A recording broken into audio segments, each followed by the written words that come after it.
I'm just going to give a few seconds so you guys can catch on. I didn't really warn you guys in the community that I was going live today. This is a rogue surprise reading. So thank you for joining me if you're catching on to this. I'm just going to hit my vape for a second and just wait for you guys to join. This is a live stream. This is a live collective oracle reading, by the way.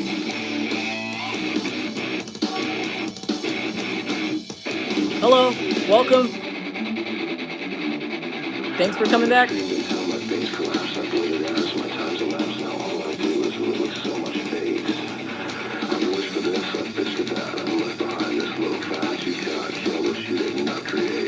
Hey, hey, Dragon.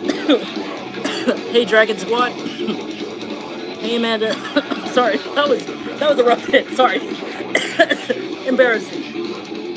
That was very embarrassing. Sorry, that was a rough hit. Hey, Amanda. Hey, Kay. Good to see you guys. Thank you for joining. I'm trying to make this reading as fast as possible because I do have some things to take care of today. This is just kind of a surprise reading. I'm not going to really be paying attention to the chat also because I just want to get as many messages as I can out. It's just stay focused, give you guys a good, clean reading. By the way, welcome if you're new here. This is Jungle Intuitive. My name is Robert. You can call me Bird for short. I am a baby shaman. I am a intuitive psychic, oracle.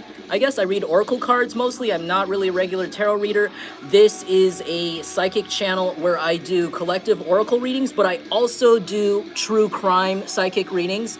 Every now and then when I have the energy and the time. Lately I've been going through a big transitional phase in my life, so those haven't been around lately, but I'm going to try to get into it. Anyways, sorry I'm going so fast. I just want to get right into the reading. If you like how anything I said in here, how I said it, sorry, if you like anything I said here, how it made you feel, if it validated anything for you in your life, or if it really resonated, please feel free to leave me a like or comment. Lets me know that I'm doing my job for the divine properly. If you feel called to donate, there's a cash tag in the description, and if you want to reach me privately and directly, you can hit me up at my email at jungleintuitive@gmail.com. All right, let's get right into it. Thank you. Hey, Metacrazy. Hey, Vashoth. Good to see you. I hope you're doing good too, my friend. Awesome. I haven't seen you in a while. I haven't seen you guys in a good while. I missed you. I really missed you guys. But anyways, I hope that you guys can hear me well. I'm just going to get right into it. Hold on, let me pause this. Before we get started, we're going to go ahead and do our sound cleanse with our singing bowl. We're going to go right into the reading, as I said a million times right now. Okay.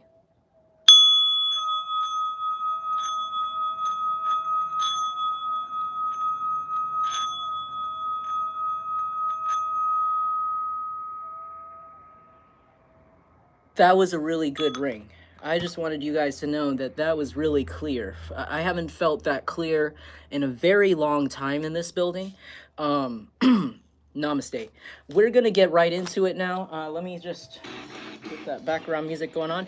Hope you guys have been doing well. I have some quick messages. I know no message from the divine that I receive is ever quick because I'm very thorough. I'm very detail oriented. So I'm going to do my best to kind of curate myself as much as possible. Also, by the way, again, for the new people, I don't read regular tarot cards, but I do read paint chips, which I get from my job. I also have homemade oracles right here. We've got some palm reading cards. We've got playing cards. And I think I'm feeling a little bit fun today. And we're going to go into the animal flashcards today for this reading. Sometimes I don't get around to all the cards just because of time and energy. But I'm just going to use whatever is calling to me today. Today I felt called to actually go for the first time into the Ramayana. I'm not, so just so you guys know, if you are of any faith, you know, if you any sort of belief, you're allowed to be here. You know, you're you're okay to be in my readings. It's for everybody. It's for entertainment. It's for people who want some intuitive messages. I don't really care. I don't get offended as long as you guys are respectful to each other in the comments and chat. That's all I care about here.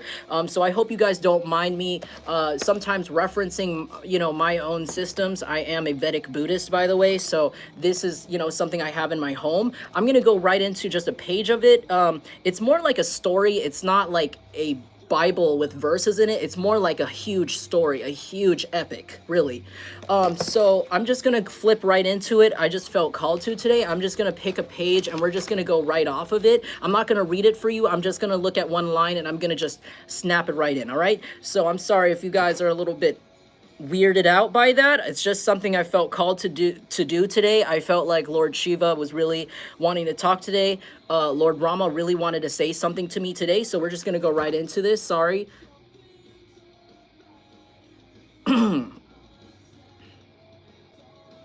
Rama ordered Lakshmana, push away those bones. So that's the first. We're starting. Okay, that's all I needed to hear.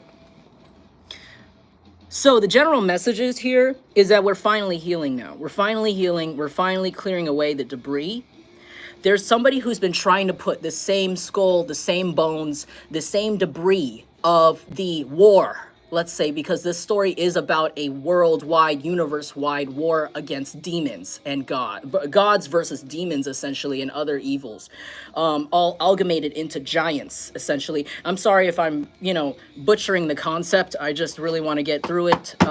Sorry, guys. But anyways, I'm feeling like you guys, there's somebody trying to take the debris, the skull, the bones from the war zone that they blew up with you years ago, months ago. This is a war that you ended up winning. This was many battles that you went through, this person or group of people, or many different groups of people. This could be different wars, but I'm seeing that you have been through a war zone. Like there's leftover debris, there's leftover, when there's a war and there's bodies left over on the field, it's like this person's going back to that field and picking up the skulls and the bones, and they're trying to leave it on your doorstep. They're trying to bring it out here. They're trying to trigger you to think about the time when you had to be in defense mode, when your faith or whatever your self-defense was, your spirit guides, your ancestors were being extremely tested. The thing about whatever this war zone situation I'm feeling and whatever this battle is, it was almost not a near chance that you lost, but you definitely went through a lot of damage. You lost a lot of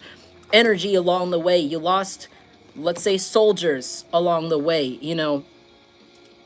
because there were many attacks thrown at you and they were canceled out. So somebody here, I feel like somebody here is trying to come back. They're trying to throw these bones at your footstep here. But it's like you're in a healing mode, all right? Somebody here could be into archery. Somebody here could be into horse riding. Not everybody. Somebody here could be like actually a veteran. For some of you, or a veteran of some sort. But there's something here where this is, I'm seeing a war zone. So I'm gonna get into my new paint chips here for this reading. This is the Benjamin Moore Affinity. In case you liked any of these colors, this is actually from a legitimate paint company. But I just like using the colors because they're free and it gives me a lot of, I like the lack of information. It helps me out. So this is lychee in reverse right here. All right, we're getting off to a start here. Boudoir in upright.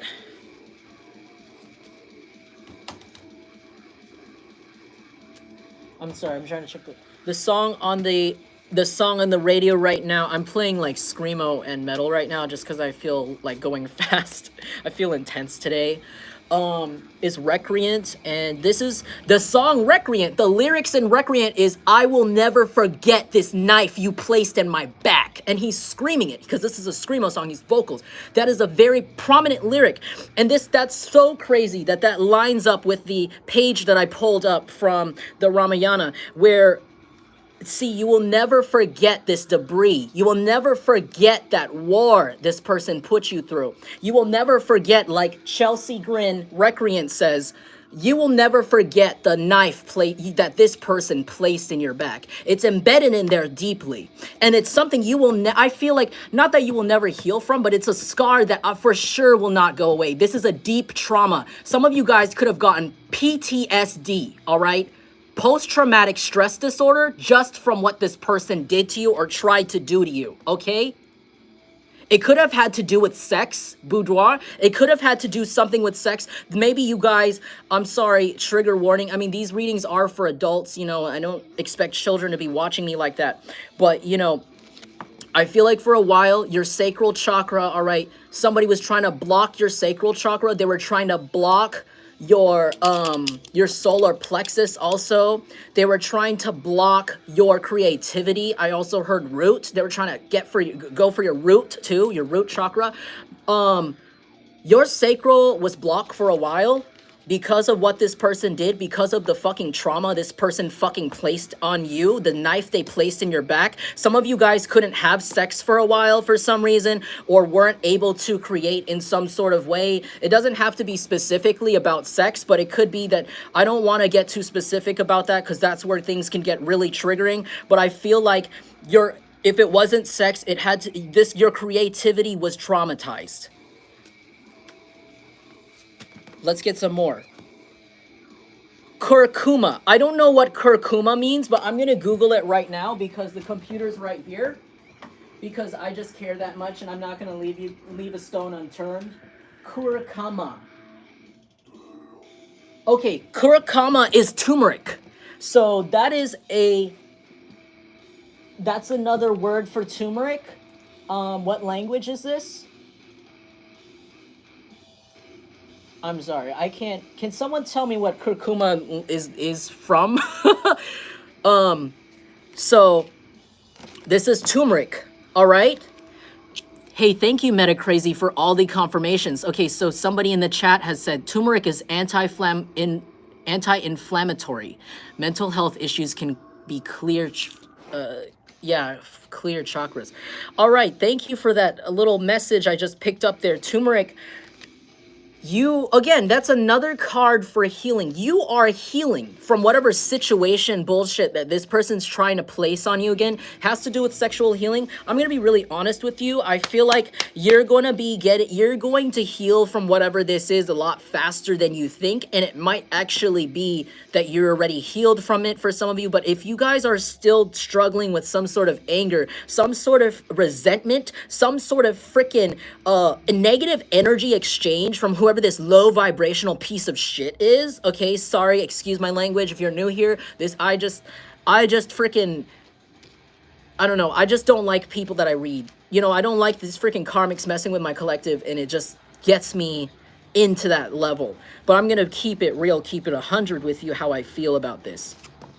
This could have to do for some of you with a difference of culture or a difference of skin color, because these are all skin tones, not all of you. This could be a difference of religion that caused this. You're healing from this though. With the turmeric and the boudoir, you're healing from this, but someone else isn't. Somebody could be 40 years old, somebody could be 35, and someone could be 19. Somebody's initials could be AF, by the way. This person cannot heal. This person is used to having a very clear identity. This person is used to being seen as high reputation. This person is used to being seen as pure. This person's fake. This person is an entity, a demonic entity. Let's go on more. You have wasabi in reverse. Wow. This person wanted to make your life spicy. This person wanted every single step in your life to be pain. They wanted you to experience agony, mild agony. I'm seeing somebody step on a bunch of needles here, but it's not happening. It's not happening. I see you guys actually relaxing. Somebody here could be 43 years old, or 430 could be a significant number. Somebody here could drive a truck with with three numbers at the end of the model, like 350, 150, you know, one of those numbers. Like somebody could drive a pickup truck or like a Ford. Not all of you, but yes, there's something about how you are not burning from something this person's trying to bring up. This person's trying to dig up bones. But do you notice how I said when you leave, when you leave the war zone, there's going to be bodies out there. And it's kind of like by the time this person goes back and tries to dig up the bones from this war, it's like they had to get a shovel. These bodies were long gone, long passed on, long returned back into the dirt, returned back to nature. That's how long I feel like it feels like for you, if it wasn't that long ago, that this happened and that you're over it. Like, this is... I feel like by bones, when I see bones, I feel like this is an inappropriate moment or an inappropriate thing this person is bringing this up. It's an inappropriate time. It feels like an inappropriate time, as in like this could even have to do with like statute of limitations. Like this could be somebody trying to bring up a legal case or some sort of bullshit issue from like years ago that doesn't apply now. It could even be against somebody now that is, who is at it. Like it could be somebody, it could be like even as far as like somebody trying to target or put someone in a legal case. I'm hearing for some of you, somebody's trying to put like a minor in a legal case, like somebody who was 16, 17, 15, you know, maybe this is your kid. For some of you, like you have a teenage child or something and somebody was trying to put them in court. For some of you, somebody was trying to like, get you in trouble with this kid or like something weird like that, like involve themselves. For some of you, this could be like your baby father, baby mother, or some sort of like weird step parent that wants like custody, some sort of custody war for some of you, but not everybody. There's some sort of legal situation to do with a minor here for some of you, but it's like this could even be like the estranged father or estranged mother of your child, like trying to come back when your child is now like 19, even like an adult. So I'm seeing something like this. And if this isn't, if you don't have a kid, this could be you. You could be this kid. You could be this you don't have to be 19. You could be a little older. You could be any age. But it's giving me an like an energy of like somebody like, you know, the estranged parent of someone's child is like trying to dig up bones at an inappropriate time, trying to come up with excuses to come back to talk to you or talk to somebody with some sort of bullshit paperwork from years ago. Something about how like, it's like this would have counted if they came years ago. That's what I'm getting. Like this person is trying to start up drama with you or start up drama with somebody, but it's like this would have counted if it was years ago, but it's something about how like this kid is now an adult. Like, it's like, you know, this estranged father, estranged mother is coming back in, trying to talk to, like, your child that you raised the whole time. And it's like, this kid is now 19, this kid is now 20. And it's like, that person wasn't there for their childhood. This person wasn't there for any sorry, I can't speak English right now. Developmental years of this person's life. This person wasn't there. You know, and so it's like an inappropriate time for this person to come up with whatever this is to you or bring up whatever issue this is. And it's not going to be for everybody that like that you have a teenage child. This could be literally you, and this could be your parent if your parent is still alive, or somebody from your past that is under that similar energy of like a parental figure, or just somebody that was older than you. It could even be somebody, again, either somebody you were married to or somebody that falls into this category, but I'm getting more of like a parental figure or somebody who was supposed to be responsible for something with you or responsible for you in general. Like I said, you could be the child and it's like it's too late. And so this person's trying to dig up something really inappropriate to possibly trigger emotion from somebody here, but it's like it's not going to work because everybody has since healed from this situation and it's inappropriate. It's like an inappropriate time to be concerned about this. There could be even more important or more pressing things happening in your life. For some of you, I'm so sorry. I heard somebody could have passed away and you could be trying to figure out the funeral expenses, or somebody could be close to like, you know, having health issues and you're trying to like arrange things or trying to like figure out their medical for some of you, or somebody in the family is, and it's like this person's coming in out of nowhere. They're like, hey, I want to see my kid. And it's like, what is, you know, we don't have time for this. We don't give a shit, quite frankly, what you think about. You're abusive, you're horrible, you left us out in the cold, and now you want to come back because why? We look so good, and because you're unhealed, and because you don't have no money. You don't have no money. Rustico in reverse. This person doesn't see how rusty this shit is. Someone could speak French or Spanish here. Somebody here could be 27 years old. This person doesn't see the rust.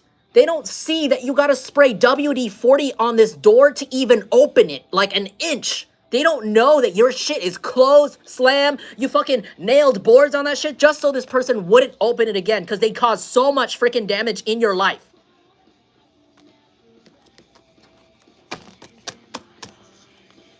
Sorry, I'm angry because this person isn't I feel like this, I'm getting an angry tone because I feel like this could be a tone that you take with this person or you've taken with this person before. This is somebody who doesn't listen.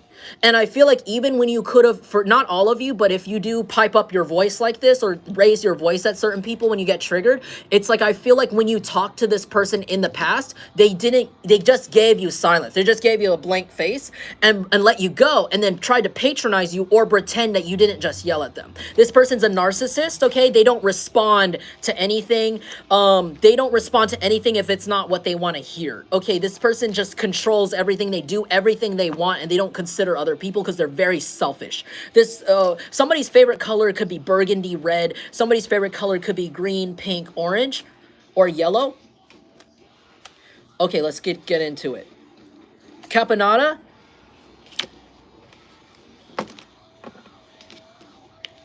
This person feels they're in a dark place. This person's in a very deep, dark place, okay?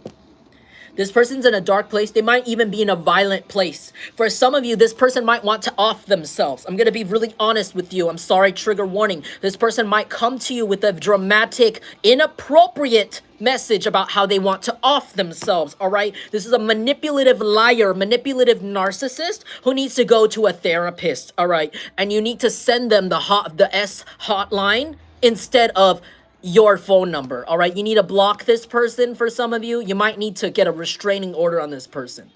This person's in a dark place, but they caused it on themselves and they're trying to bring it to your life. You are already in a healing place.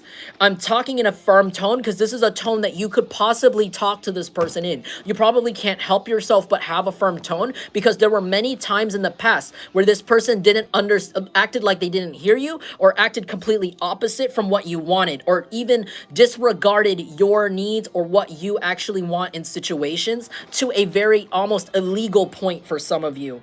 All right. Thunder. This person's about to get a rude awakening because apparently this person doesn't believe in the divine, and they think that what you're saying about, if you guys are especially spiritual or religious or, you know, you really are grateful for the divine, your gods, or whoever it is that's been keeping you here on this planet, right? Watching this video. It's like this person thinks that that's a lie. They think that you don't, which is really funny to me because this person put you in a situation where you had to rely on nothing but your faith. Some of you didn't have a lot of people around you supporting you through this abuse situation. And it's like this person really is ironic and really stupid for that because I think it's funny that they're the one who put you in a situation to be more close to the divine, to fucking be there. Sorry for cussing. To actually stand up for yourself because nobody else was there. When some of you didn't have any family, maybe because of this person, or maybe this person was family abandoned you, and you had to rely on the divine. The divine is your family, okay? Your ancestors are your family. You were never alone, and this person thought they left you alone, and they just thought you got better on your own, or you drank some alcohol and you got over it, or you're having more fun or something, and now you got over it. This person thinks, but this person, is because they don't believe in anything. They're a narcissist. They're mentally ill. They think that, you know, everything could be bought. This person thinks that everything could be manipulated by their mortal human mouth. And the thing is, this person is so far lost. They're about to come in for a rude awakening here, okay? Somebody might actually pass away. This person might actually pass away. I'm going to be really honest with you. Either somebody very old in this person's life that has been helping them stay alive, like maybe a grandparent, or like an elderly parent who could be 85 years old or 68 right now, or around those ages. This person could pass away in this person's life and not pay for them anymore. And this could be somebody that they really are trying to cling to, because not because they love this person, but because they want to use this person's money. This person doesn't want to get a job. Okay, this could be a full-grown adult, man child, woman child, who refuses to get a job. They live off their mommy's money, their daddy's money, their grampy's money, grandpa. This person might pass away, and if it's not this grandpa or grandma or whatever this elder figure with money is, this parent, it's gonna be this person, all right? Because this person is banking on the fact that you're gonna believe their lies again, because this person doesn't understand that God already told you. God already told you the truth about this person. Ancestors already told you everything you needed to know. Some of you guys are intuitive. Some of you guys already heard the warnings. Some of you guys know already how to read the writing on the walls. And this person doesn't read shit. Okay, this person's illiterate, AF. Spiritually illiterate. Okay, when there's a bunch of signs from the universe telling this person to maybe fuck off or maybe not do this or they're gonna die, guess what? They do it anyways, because there were times when God did save their life and they took it for granted. They think it's gonna keep happening, all right? They kind think that, oh, you know, as long as people think that I'm a good person on the surface, I have good karma, right? Okay, this could be someone who even lies about believing in God, but they don't actually, because they do shit like this to other people for fun, because they don't think anything's gonna happen to them. This is definitely a narcissist. Yeah, this person's in for a rude awakening. They were banking on the fact that you would have some sort of money for them. Like by the time they got back, or by the time they thought they could fucking manipulate you or some shit, they think that you got money for them because they're about this close from fucking being homeless and starving on the frickin' street like they left you. Like they left some of you, or were trying to leave you. Sorry, I'm angry because people like this do not deserve mercy.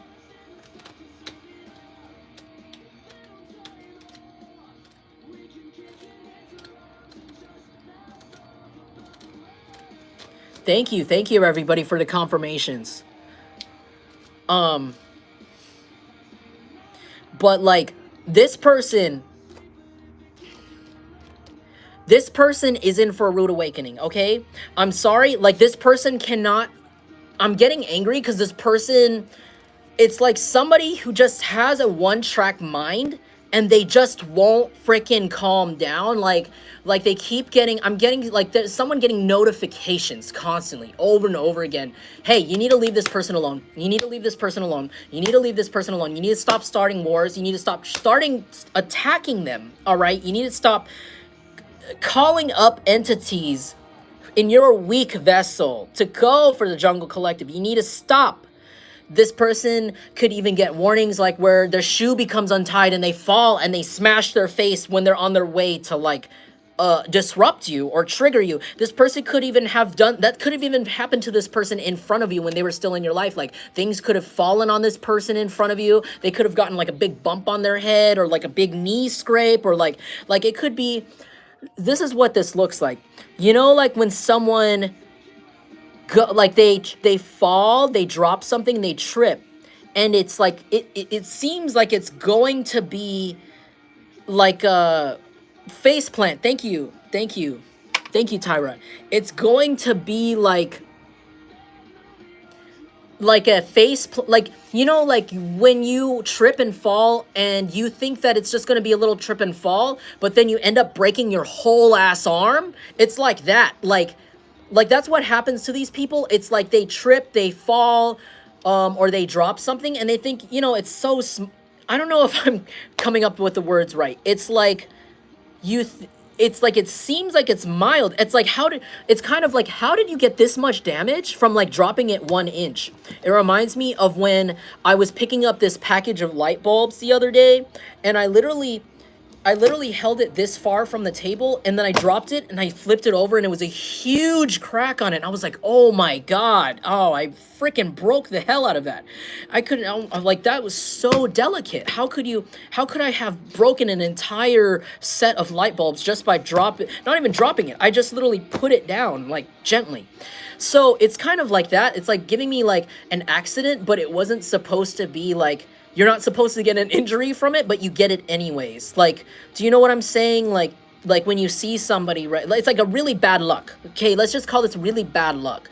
This person is already going through things. This is like where like they fall, you know, like a few feet, and anyone else that falls like that, they would get up and be fine. And but this person like falls on their face a certain angle where they like freaking chip their tooth or like lose a tooth. Somebody here could have like gotten a big fat freaking bump or concussion on their head just from doing something small, like bumping into something gently.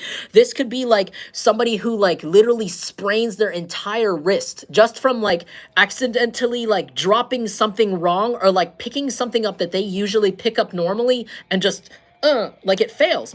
It's like some sort of like accident, you know?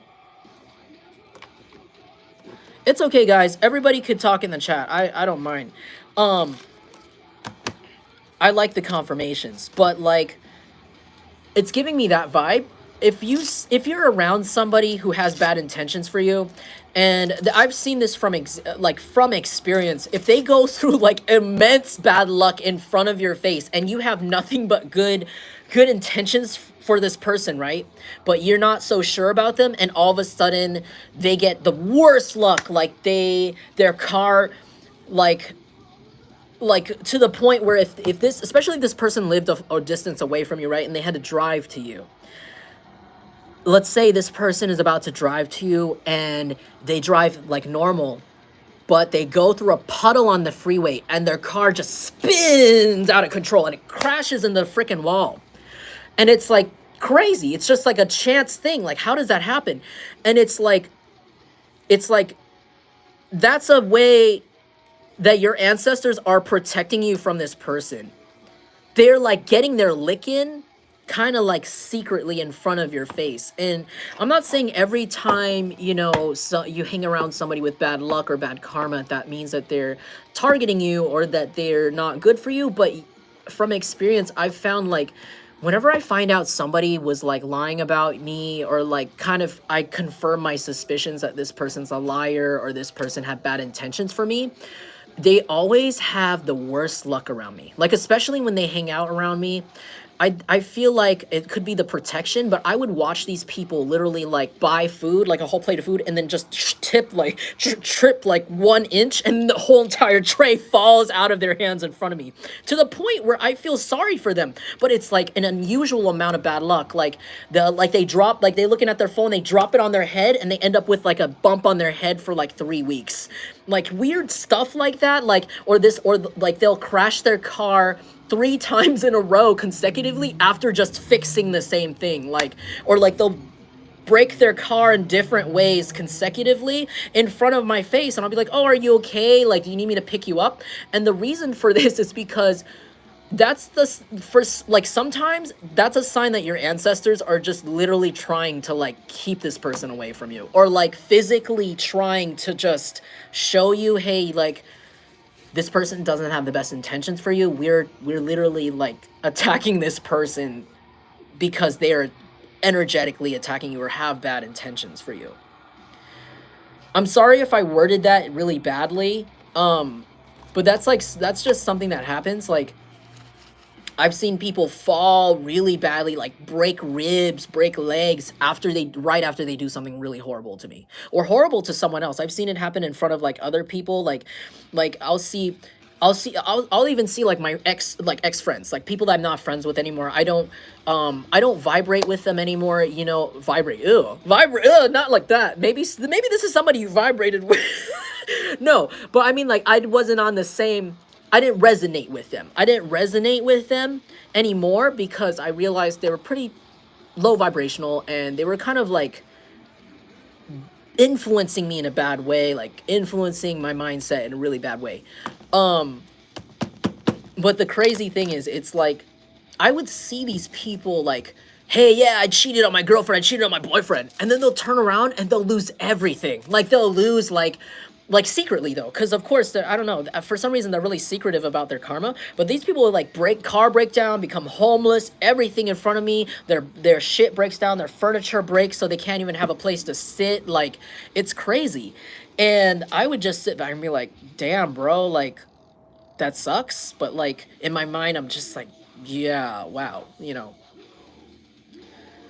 But that's just, and I'm not saying like, oh, I just dropped, you know, I spilled my lemonade, oh no, No, this is like, I mean, like consecutive bad luck, like bad event after bad event after bad event after bad event.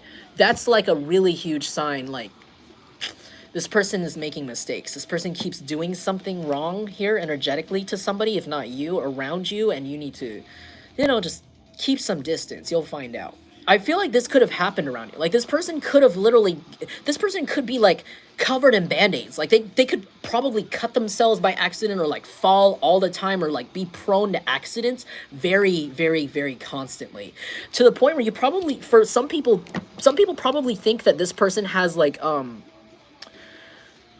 that, I forgot what that syndrome is, where people pretend that they have like a disease or something to get attention, or like they genuinely think that they have this symptom or that symptom. Not that they get it for attention all the time, but you know what I mean, like it's a mental syndrome. I forgot what it's called. Like, this person could go through so much bad luck that it's to the point where like people just, I don't know, people think this person's like a bad luck magnet, like a bad charm. Amsterdam. This definitely could be because, so this person is a hoe. I'm sorry. This person's a hoe. You can say, like, this person was very promiscuous because they can't heal. They think that healing, all it takes is to just bang a bunch of people, apparently. This person spread an STD. Oh, look at this color here.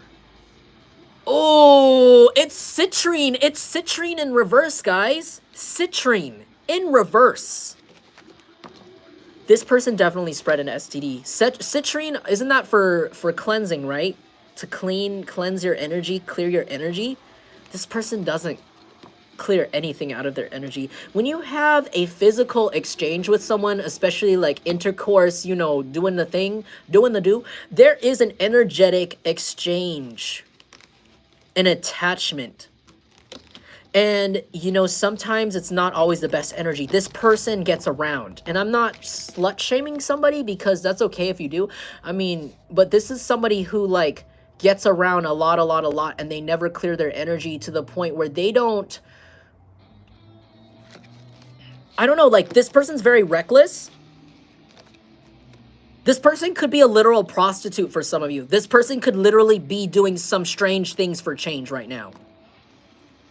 And the thing is, this person is dealing with some lumps and bumps. I saw, oh god, this person could have like bumps full of pus right now on their genitals.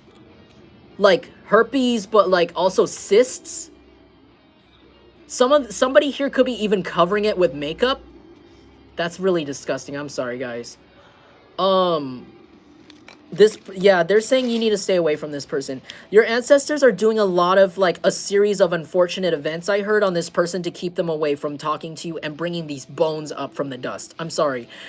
I'm sorry I got really mad earlier. It's just that this person definitely hasn't gotten the message. I don't think they understand because they don't believe in the universe or any sort of order in things. They just go around and live their life like a video game. I almost said vacation. Probably vacationing off of this elder's money or whoever the F it is. Meanwhile, you're over here healing. You don't want to deal with this person. Don't use, like, if this person uses the toilet, please wipe the toilet down. I heard please get some Clorox or some bathroom, like, washing Lysol, like, cleaning spray. Spray the toilet seat down real good if this person visits your house. This person definitely is a host for some sort of, I heard, pathogen. Oh, God. I heard some sort of nasty something going on inside their body that you do not want on your toilet seat, especially. So, yeah. Somebody here could also be into, like, the same gender or something, like same sex for some of you, but not all of you. Or somebody here could, like, this could have been somebody from a gay relationship, or somebody who is in a gay relationship or secretly is into that. Not that there's anything wrong with that. Moroccan spice. This could be, somebody here could be, have Moroccan descent. Somebody here could live in the desert. Somebody here could live in like Weed, California. I don't know why Weed, California came up to me. I think that's like a desert place, right? I'm hearing like Slab City, you know, where like those people live out in the desert. Somebody here could live in like some sort of really dry place. But not all of you. Or they could come from a really dry place. I also heard Arizona. I heard the Sahara Desert. Somewhere like the Sahara Desert for some of you. That's really far out there.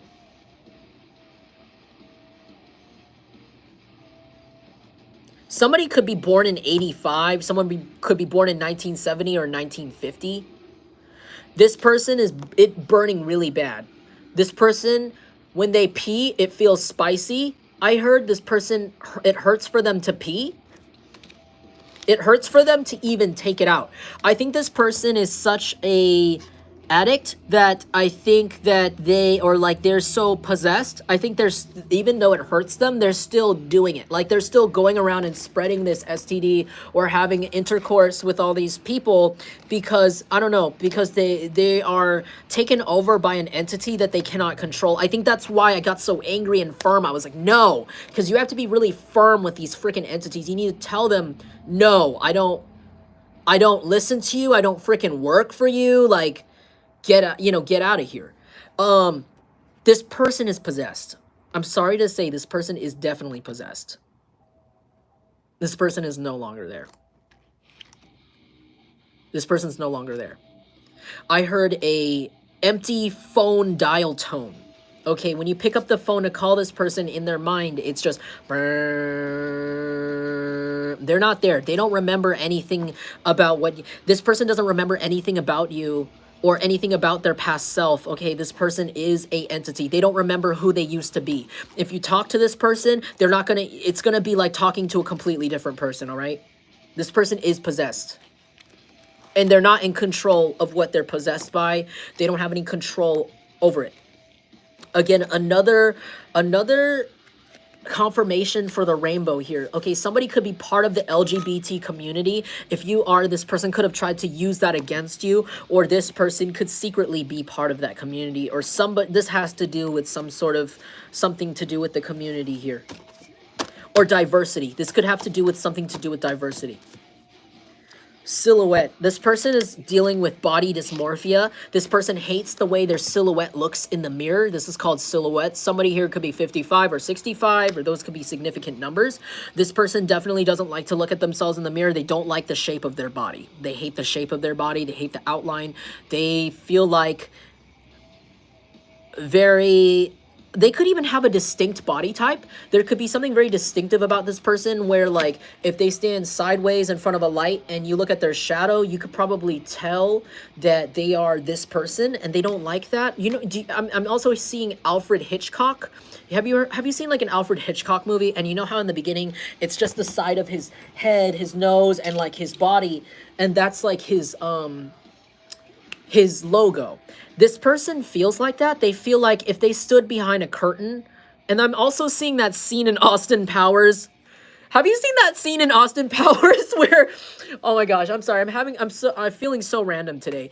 I'm seeing that scene in Austin Powers where that person, I forgot, I think it was Dr. Evil, like, he has a mini-me, like, strapped to his stomach, and they're behind a curtain, and there's a light flashing on them so that the guards could just see, like, the shadow, like, the silhouettes of their body, and I'm seeing this scene where he makes it look like he's giving birth to the mini-me, and, like, it's so gross, because it's, like, I don't know, you just have to watch it. I'll put it in the community if they still have it on YouTube, but it's, like, it literally looks like the baby, which is like the mini-me, who is like a shorter person, like a littler person, like falling out of his stomach, and it's like, it was really disturbing for the guards. They're just like, oh my god, like, what's going on? And it was really weird. It's a really funny scene though. That movie's hella funny to me. But somebody here could really like Austin Powers, or somebody here could really watch that movie.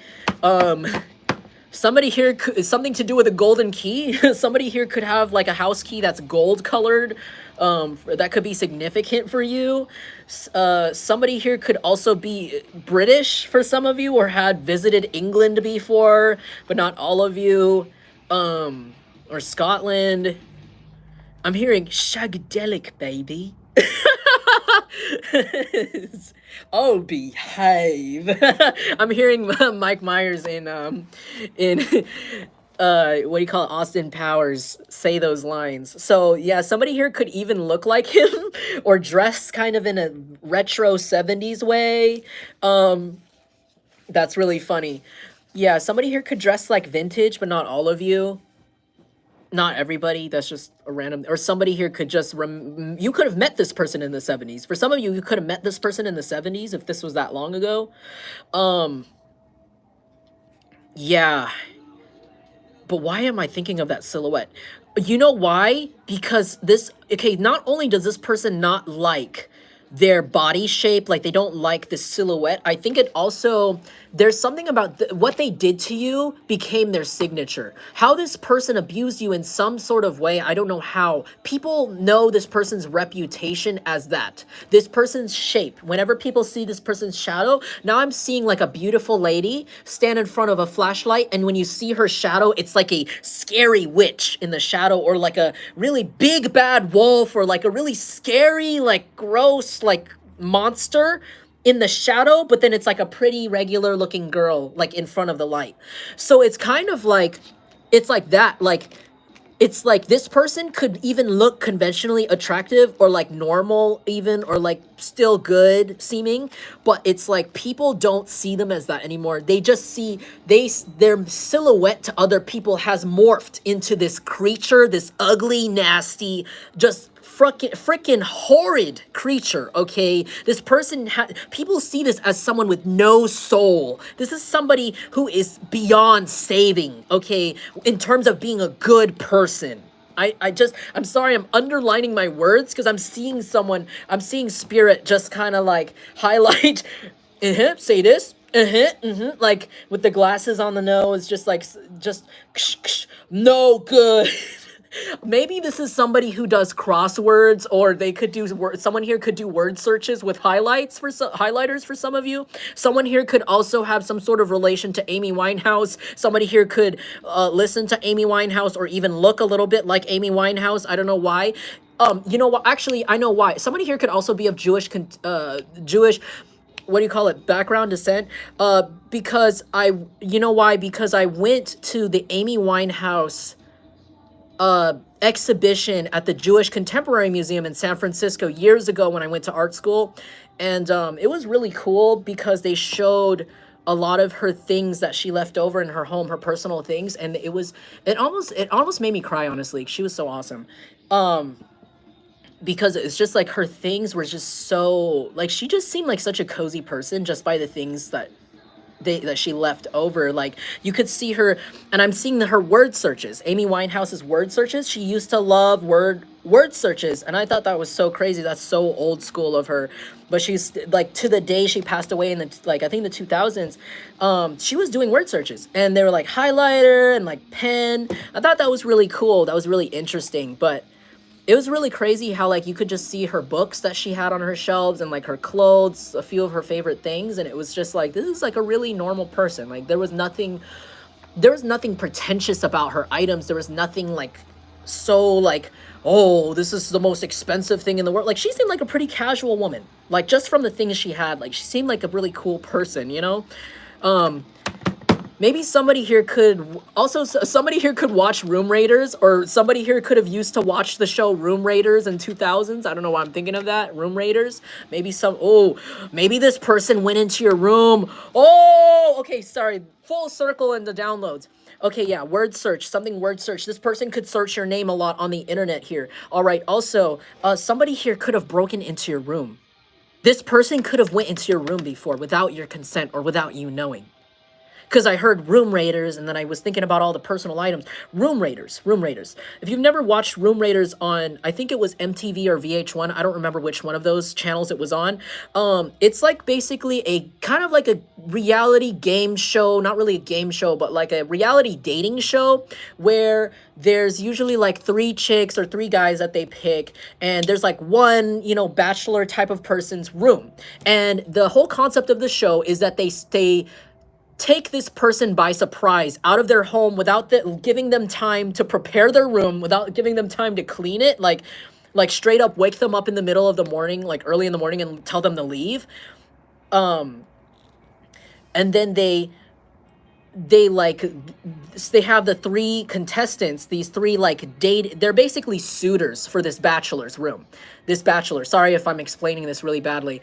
These 3 suitors that they have, these contestants, they're judges. Basically these 3 judges, which are also this person's like prospecting, like, you know what I'm saying, like they're gonna date this person. They basically get invited into this person's room, into the bachelor's room, and they get to look around and dig through this person's shit, like while they're not there, and that person has to watch them in the van, like watch through the cameras, watch these people dig through their stuff and judge them, like pick up their dirty underwear and their socks while they're not there. And it's crazy because it's like usually like 3 hot chicks or 3 hot dudes that this person wants to hope to date. And at the end of every episode or end of this segment, basically they ask these 3 people if they would date this person. And it's like a whole thing. It's crazy, dude. 2000s TV was crazy. But that was a really good, that was one of my favorite shows, actually, Room Raiders. So like, sorry if that was a long-winded explanation. I'll probably post a clip of that show in the community if you are interested in reality TV. I love reality TV. I love watching Bad Girls Club.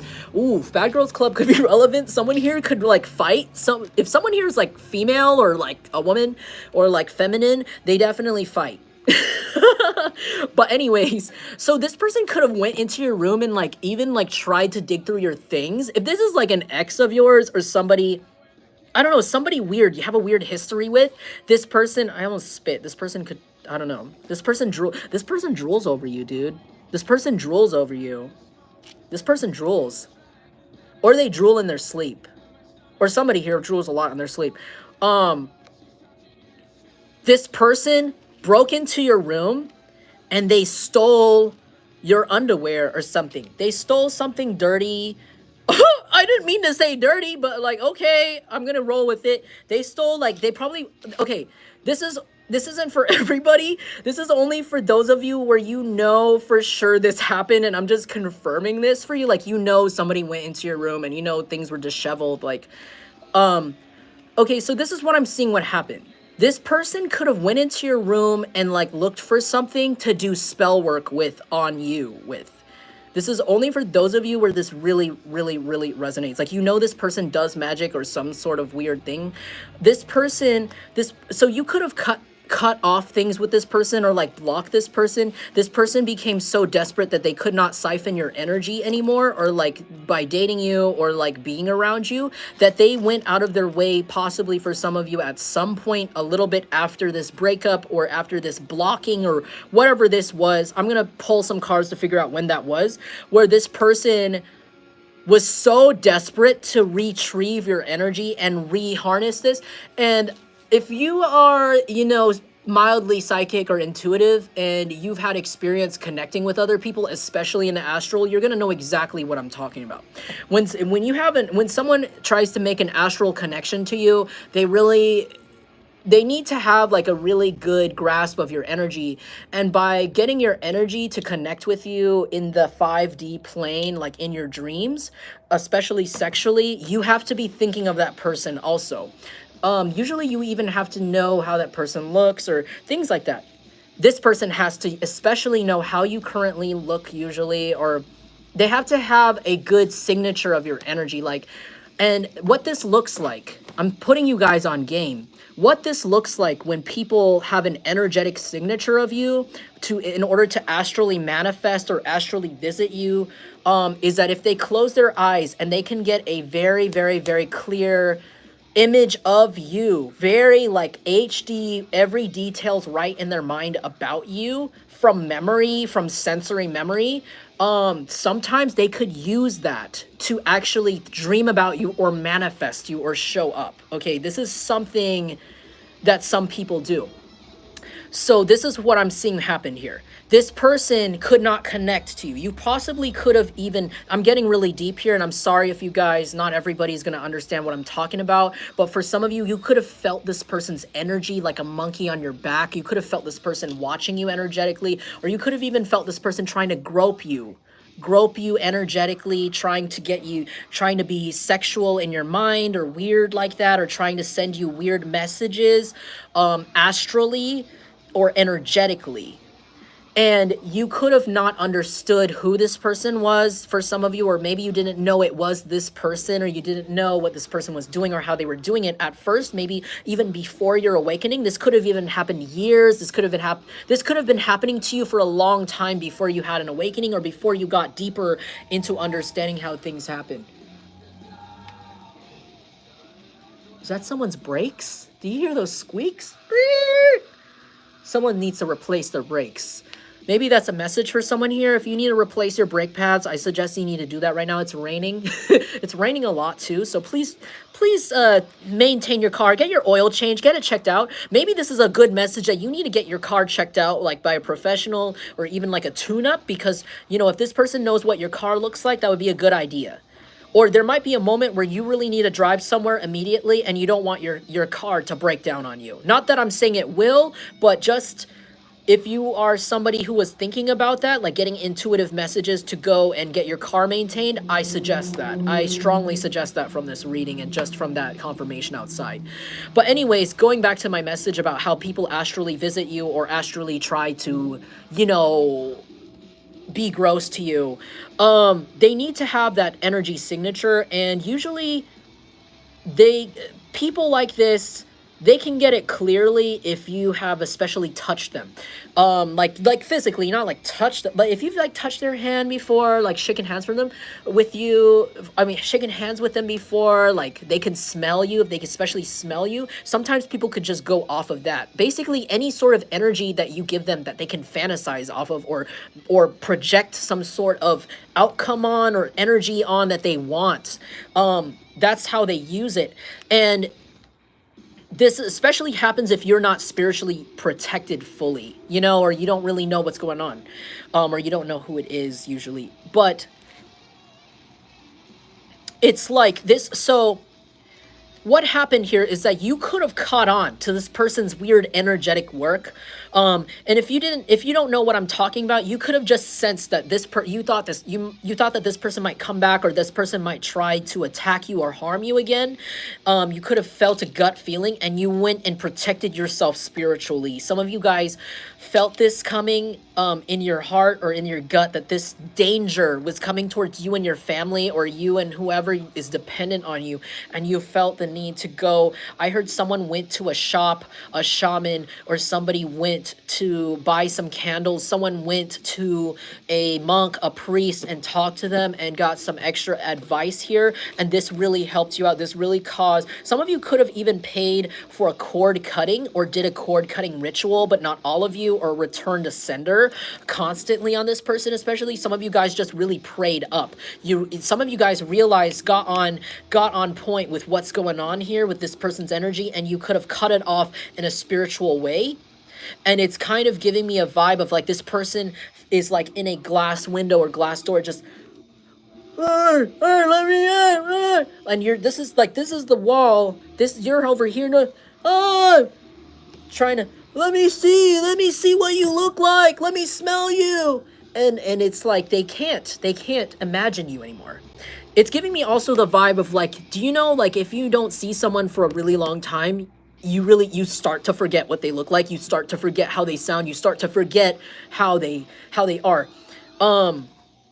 It's kind of giving me, that's what happens to people like this when you do that spiritual protection, when you cut off that cord. It kind of feels like that. It feels like to that, but it's not it's not on purpose. Like, it's not, what do you call it? It's not deliberate. Like, they don't want to forget you. Okay, this is someone who doesn't want to forget your energy, how you felt. They don't want to forget your image because they want to continue to do work on you. They want to continue manifesting or sending you energy so you don't forget them. But it's like you already have forgotten this person long beyond they forgot you. This person could have done actions, maybe they were not stupid, but this person did actions to show you they didn't care about you or think about you, so you went and moved on. For some of you, it could be that simple. Other than them being abusive to you or in any sort of way. This could even be an ex-friend for some of you, like an ex-friend that really wanted to sleep with you, an ex-neighbor. This could be an ex-coworker. This could be a legitimate ex. Okay? And this person knows where you live. Whoever this is, they know where you live. So, okay, going back, I'm sorry, circling back, my ADHD today is really active. So, I'm like all over the place. So when you cut this energy off, or you just stop thinking about this person, or just things, because you prayed, because you put the bill on the divine, all right? You put the bill on your ancestors. You said, look, this isn't my karma to pay. This isn't my issue. I'm not going to retaliate. I'm not going to try to attack this person and get my revenge. I'm just going to move on with my life and just live the best I can because I don't want to waste any more time dealing with this. It's like that already energetically cut this person away from you. You guys could have even moved away, made a whole, or you guys are thinking about it, like you guys might actually be in the works of moving away physically from this person, or further away if this person isn't around you, or like nearby. And it's like this person, they have no access to your energy now. So this person got so desperate to get your energy again, especially if you had, for some of you, you guys had sex with this person. If you guys had sex with this person, that definitely is a really easy, not easy way, but that definitely is a strong way for someone to, like I said, when you exchange physically with people, there's an energy exchange that never really goes away unless you know how to cleanse it. Especially if you're with like somebody really intense.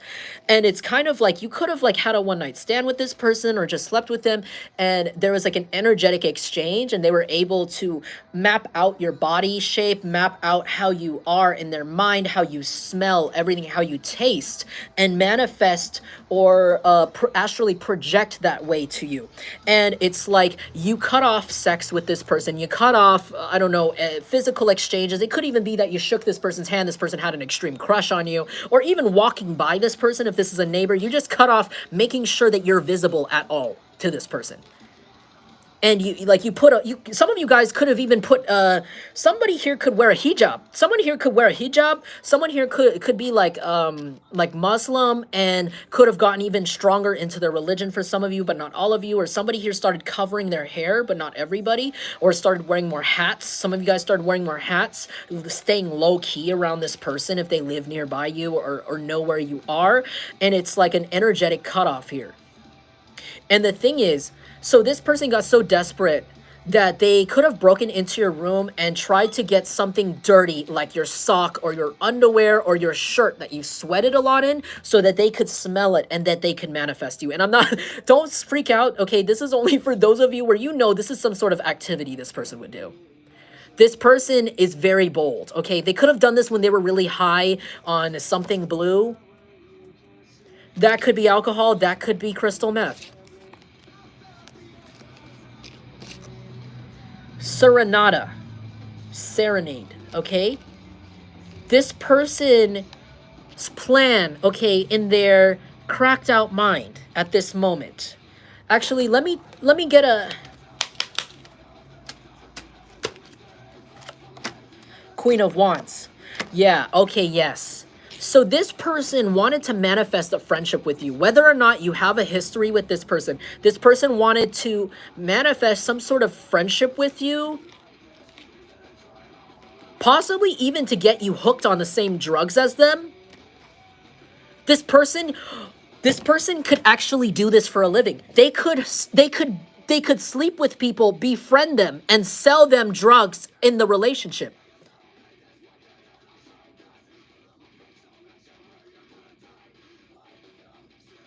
That's wild. This person could be a fire sign. This person could look like this. This person could have long blonde hair like this, or maybe shoulder length. This person could have an angular face. They could have a pointy nose. They could have a butt chin. They could have cheekbones that look just like this. They could wear gowns. They could wear cardigans that are like, kind of look like a poncho or shawl. They could be one of those people. Or this could be somebody who wears ceremonial clothing. This could be somebody who like works in a church or some sort of religious establishment where they put on some sort of robe. This doesn't have to be a woman. It could be a man. This person has like long eyelashes. Okay, so this person's plan was that they were going to befriend you and possibly do something similar to you to get money out of you. All right, I'm gonna be really honest with you. This was their big plan.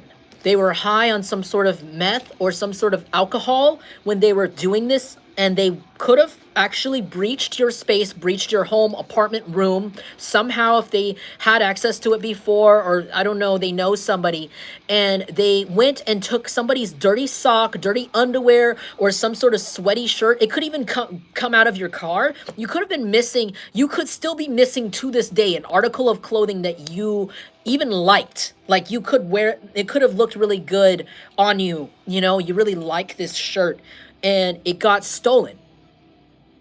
And it's this person. This person has that blouse, that shirt, that hoodie, that underwear, something that you wore a lot and it smells like you.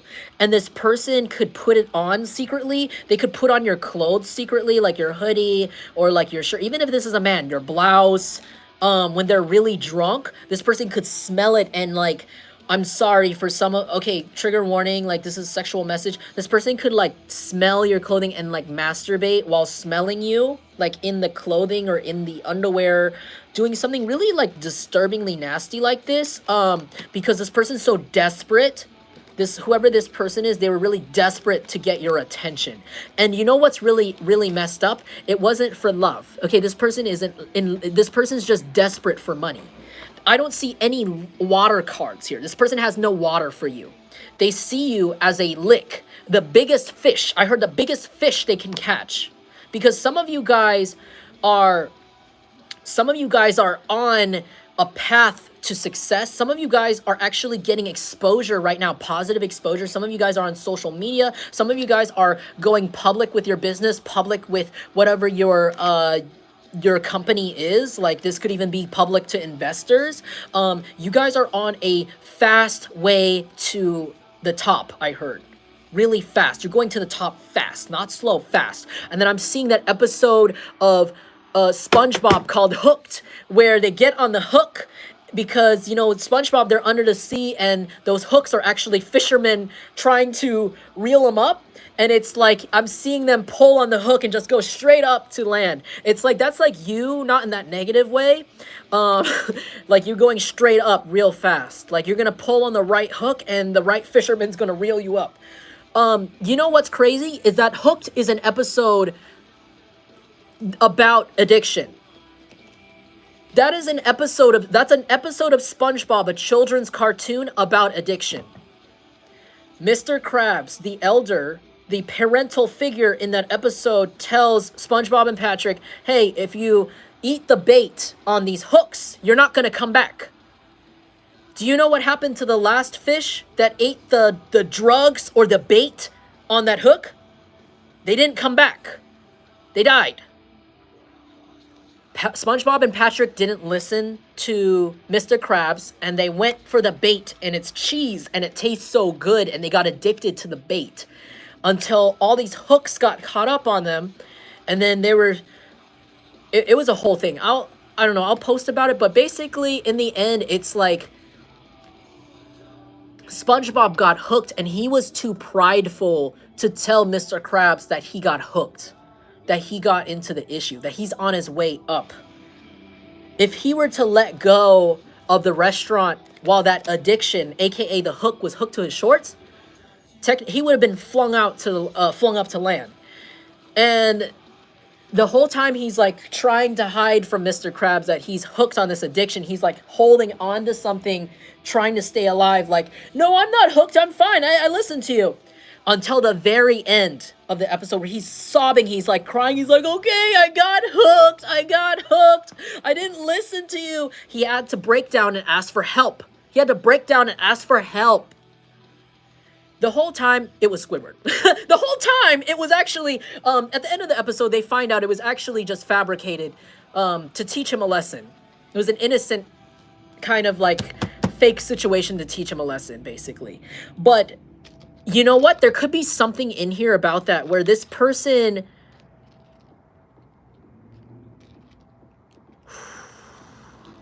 Hold on, wait.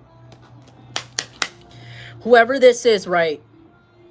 They've been doing this a long time. They get people hooked on a drug. They date somebody. This person is kind of essentially like an indirect prostitute, where instead it's like they will get these people to pay for different car bills, different things for them in exchange for drugs and sex.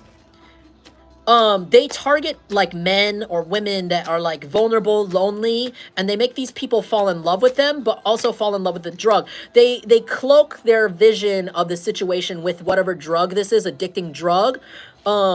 And then they go and manipulate and take their money.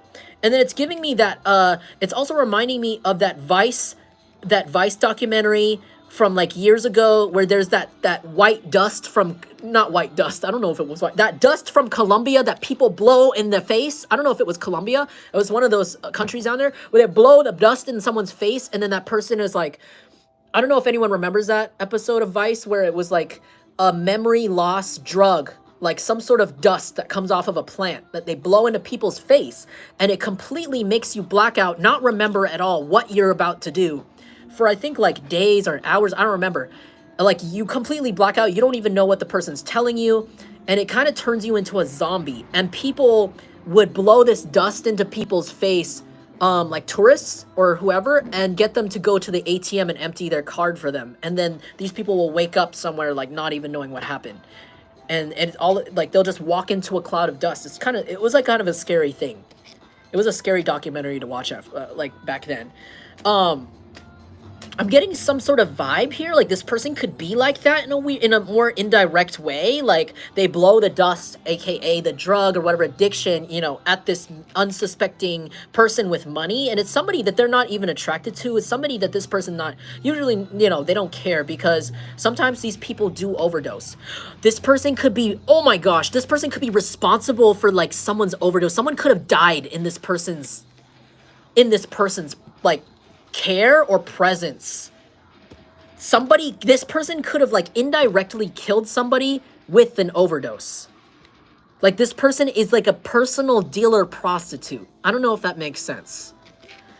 Plants are cool. Thank you, Jack Black. Oh yeah, you seen that episode too? I'm sorry, I'm getting so many random TV downloads. I haven't watched TV in a long time, so all my references are pretty old.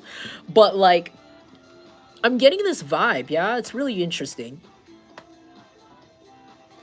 So, what happens here?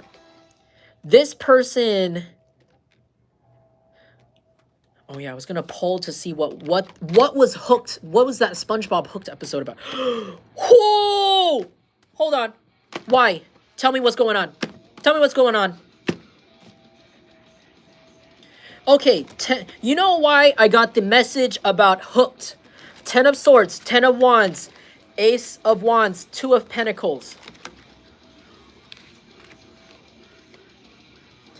This person could be on their deathbed. Somebody could be on their deathbed. Somebody got really sick. Or someone's about to get really sick. And that's when this person's going to have to ask for help. They might even ask you for help. For some of you, this person might be like SpongeBob with the hook in his underwear. And he's like holding onto the Krusty Krab sign. And he's like, please.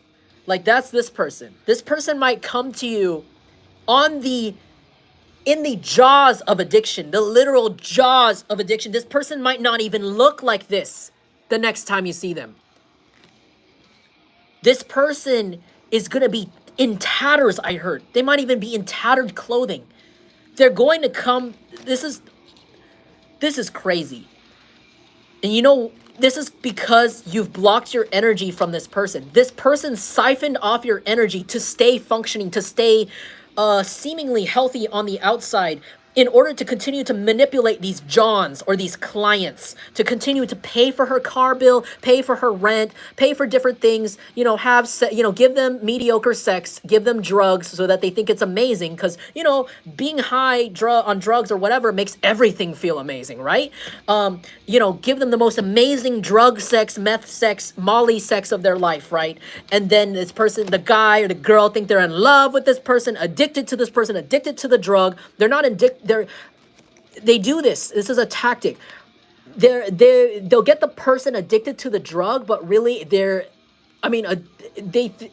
person that they like target will think they're addicted to this person, but they're really indirectly addicted to the drug that this person provides them. And this person likes to manipulate people and cross wires and confuse people into thinking it's love. Okay, this person could be a love bomber. They could even tell people everything people want to hear just to get them in this situation, deep in this situation. I heard this person could have literally contributed to someone's death. Like they even if the person looks like they're dying, they're emaciated, they're losing weight, like they're not okay from this addiction, this person will run them dry until they aren't able to pass them any more money like that. Okay? It's really scary.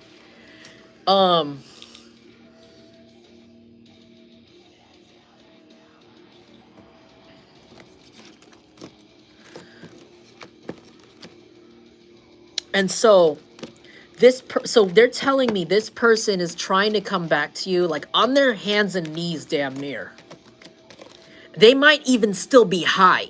This person might be high, but like or drunk, but in the state where they don't want to be there anymore. Like they're crying. Like I'm seeing someone sob and just like not know what's going on. Like they're lost in shit. Like everything is just spinning or like doing shit, or like they're still in a elevated mindset, but then they're like, their body is still on earth. It feels like that. Like they're trying to, like, they don't want to suspend their mind up here anymore. Like they want to come back down. They want to talk to you. They want to talk to people normally. I feel like this person has gotten so deep in whatever this is that it's coming out in the way they talk to people. It's coming out in the way they walk around on the street. It's coming out when they try to get jobs. I heard this person is jobless. They're trying to get jobs, apply for jobs, and people are taking one look at them and they're like, no.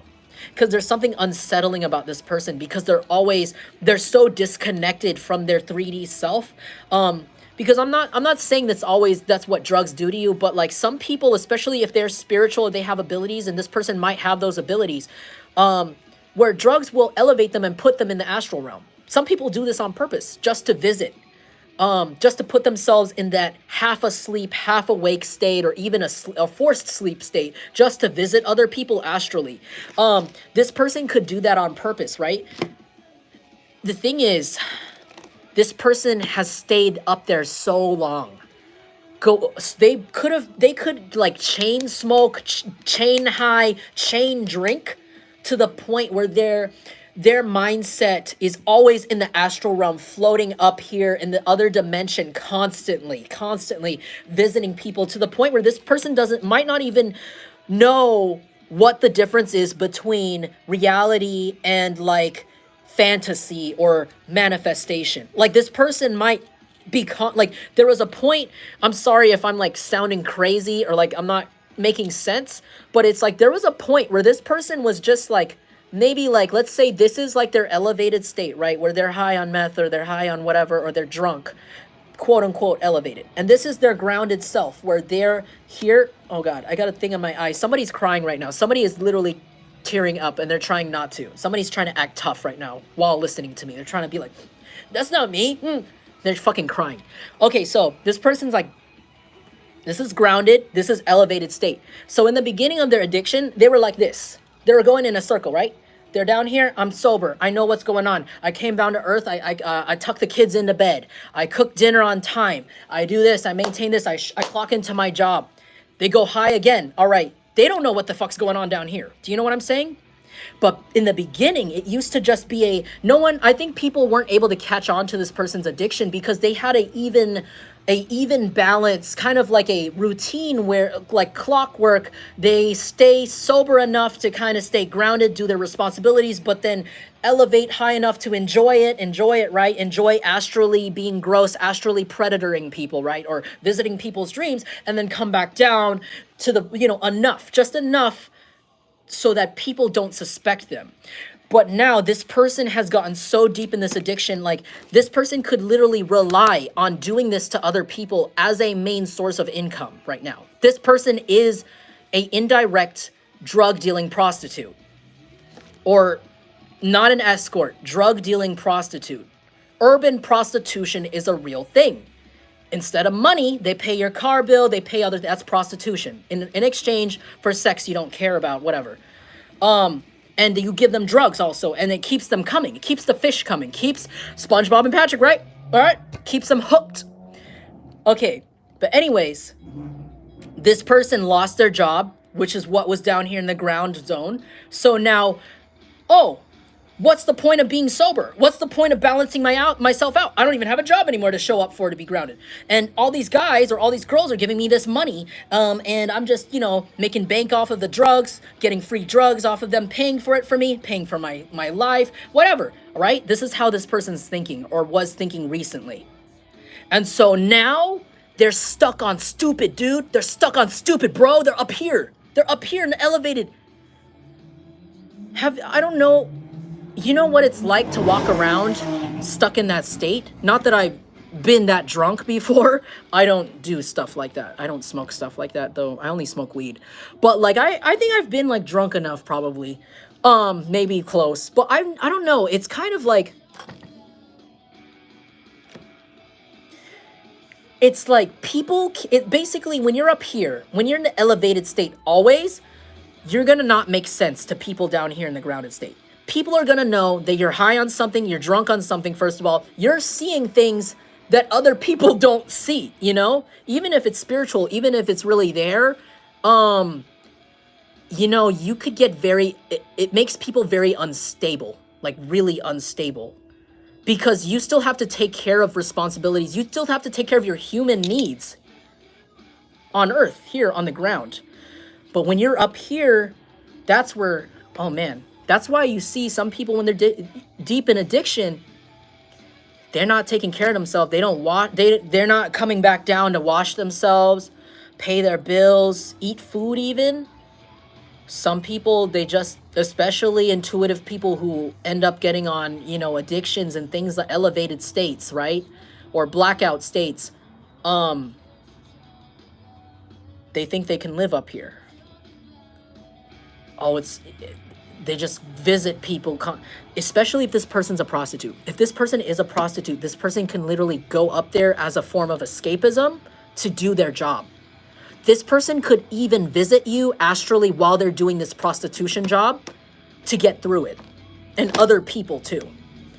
Because they're constantly in this elevated state and they don't know the difference between the 3D and the 5D anymore. Everything looks almost like the 5D to this person, possibly, or they act like it. And so, sorry that was such a long-winded explanation. So when this person goes around in the 3D world and tries to interact with people down here in the ground, with like, employers and things like that, it's not going to make sense. This person might even say things and it might not even sound the same when it comes out of their mouth, the way it sounds in their head. Like, hi, nice to meet you.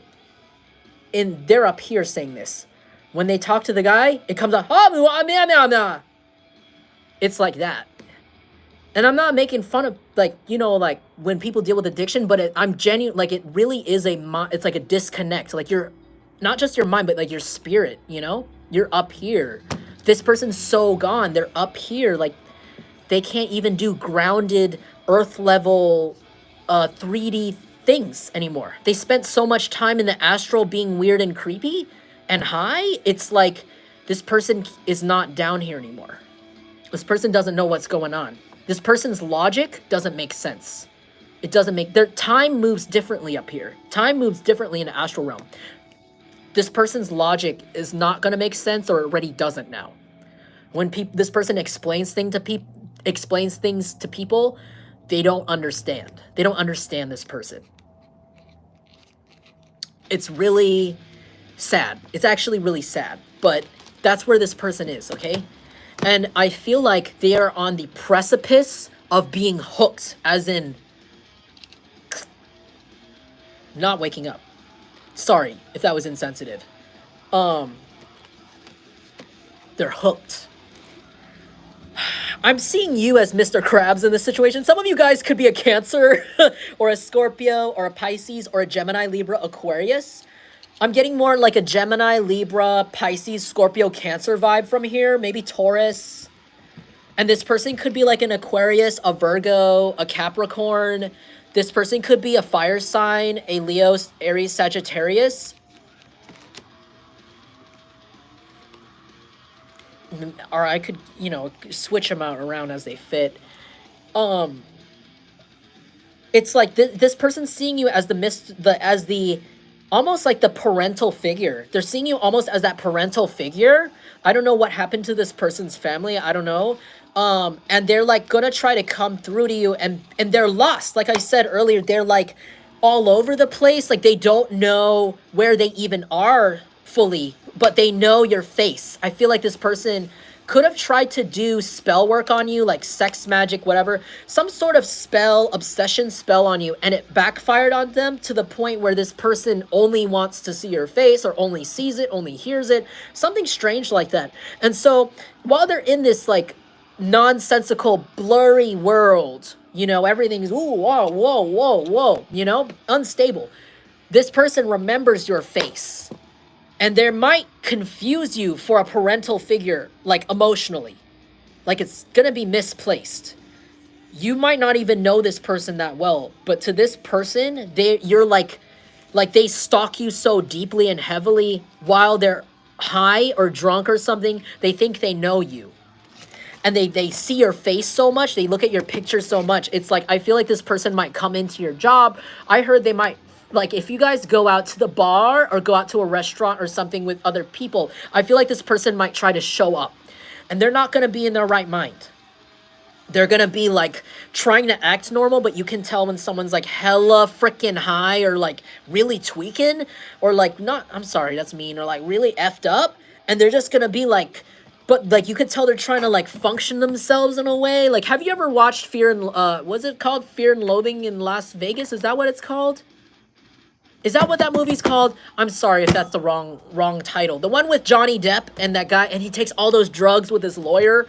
And I'm just seeing him at the front desk at the hotel go, hi, can I get one room? And he's just like, he's like, woo, woo, woo. Like everything's wobbly, wiggly, like, and the glass turns into jello, and it's like, oh, it's so that movie's so trippy. He's like, but like in his mind, he thought he was like talking to this lady, but to everybody, he was like, like it was just like not registering. Nobody could register what he was saying. And I'm seeing like, I'm sorry. I'm not trying to be mean, but like, I'm not saying this person's gonna come in all like, whoa, but like, I think this person's gonna be like mildly like that. Like everything is just like, whoa, whoa, whoa at this person, but they're gonna see your face like in the middle of the whoa, whoa, whoa. And they're just gonna be like, I need help. And you're just gonna, I don't know if it's gonna even come out as words. I don't even know if this, I'm sorry, I'm not making fun of this, but I'm just also making light of shit. But like, you know, I don't even know if it's going to come out as words. Like, I don't know if this person's going to be able to even, like verbalize, like, I need your help. I'm dealing with an addiction. I'm sorry I did this to you, and I'm desperate, and nobody else wants to help me. I think this is part of their karma. They're going to come up. They're not going to be able to manipulate anybody. I think that's what this is. This person's so used to manipulating people with their words. I think this person's going to be too effed up to even seem sober. They can't even manipulate anyone to think that they're sober or even have any sort of good intention at all. Or even know what their intentions is, know what's going on. This person's just gonna, like, I'm seeing someone just kind of like brace to step forward, one step, right foot, left foot, right foot. Oh, okay, I see Jungle Collector right there. Oh, you look so far away. Oh man. Like, you're gonna look like that to this person. Like, it's gonna be really hard physically for this person to even like get to you, I heard, like, it's gonna be really hard for them. And I don't wish that for anyone, but it's like this person's gonna be so sick or just so like gone, maybe even just sick that they can't fucking function, dude. And you're gonna see it. You might see it. If this person doesn't like pass out or like fall over somewhere before they even get to you, or walk into the wrong house or wrong store or wrong office building before they get to you. But if you do see this person, it's gonna be like a really, really, really far from the person you met. Like, this person's gonna look so different or act so different, and you might not even understand them fully. And it's gonna break this person's heart. It's gonna feel like this person is yelling. They're like, ah, like they're yelling, and there's a glass. There's just a big soundproof glass, and you're just like, huh? What? And this person's gonna feel like, help! And you're just like, what? And how you're gonna, and like the way you're gonna see this person, it's gonna look like they're not saying anything. Like they're just gonna be like, or they're gonna be like, yeah, or they're just gonna be like fucked up. But it's really scary and it's really sad because like, yeah, like this person, they're gonna feel like so separated from you, like so separated from reality and so separated from their own cognitive and body functions, that it's like you're on the other side of the glass, and this person's gonna try to ask for your help or try to explain to you, like they hear in their mind, why they're trying to fuck you up, why they're trying to stalk you, why they're trying to do shit to you. And it's like this person is like, they're not gonna be able to verbalize. They're not gonna be able to like, it's just gonna come out like, it's gonna feel like this person's squeaking out like oxygen. Sorry. So I think that's by design. I think this is gonna happen because God does not want this person to manipulate anybody anymore. Especially you have a big heart. You're very empathic. I think even if some of you guys have been hardened or calloused by the things that happen to you, at the end of the day, you are still a divine employee, and you still have that love all energy in your heart, you know? And you cannot help it because some of you guys are actual earth angels. But that doesn't mean that, you're going to put aside your needs for, people who are going to mess you over. And I think you had to learn that over time. There's also a vibe of like,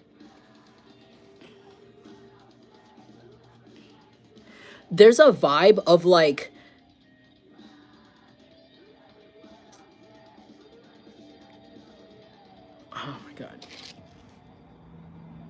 Like you can't serve the divine properly or do what you're supposed to do if you're allowing other people's karma to affect you. Like you can't do your job that way. And so this is how some people are seeing it, and they're becoming more like, some of you guys are, what's that word? Advocating for yourselves more. Advocating for yourselves in situations like this, instead of instantly helping people. And to protect you from this, I think that the divine, or, the universe has put this person in this physical and mental state so that they can't manipulate you anymore, or they can't gaslight you. They can't say anything clever or anything weird or triggering. Like, they can't trigger you anymore. This person might lose their ability to actually cognitively, what do you call it? Transfer the information from their brain to their mouth, like to verbally speak. And they might lose this function very soon. King of Swords, it could be due to some sort of trauma. There's a truth coming out about this person, King of Swords. Again, a confirmation about a Gemini, Libra, Aquarius here. There's a truth coming out about this person. It's going to be very harsh. It's going to cause people to be very, very mean to this person. This person's not going to be able to handle it. They're not going to be able to handle the truth being spouted at them from other people, they're going to go deeper into their addiction, very deep. They might take a bad hit. They might take something laced by accident. They might do a little too much, and there might be some sort of brain damage involved here where this person is not going to be able to verbalize normally anymore. There could be permanent damage already happening. This person already is going blind. There could be like a really dark spot forming in the corner of their vision or in the middle of their vision from the amount of drugs they have done. They're also losing the pigment in their hair. Their hair is growing out thin, and the color is not coming out naturally out of their head anymore. It's coming out gray or like a lighter, unpigmented version of their hair because of the large amount of drugs they've done. Their body is not functioning normally anymore at this point, or it won't be, because of some sort of truth that's coming out. And I don't wish that on anybody, but it's like accelerating this person's karma, like really bad.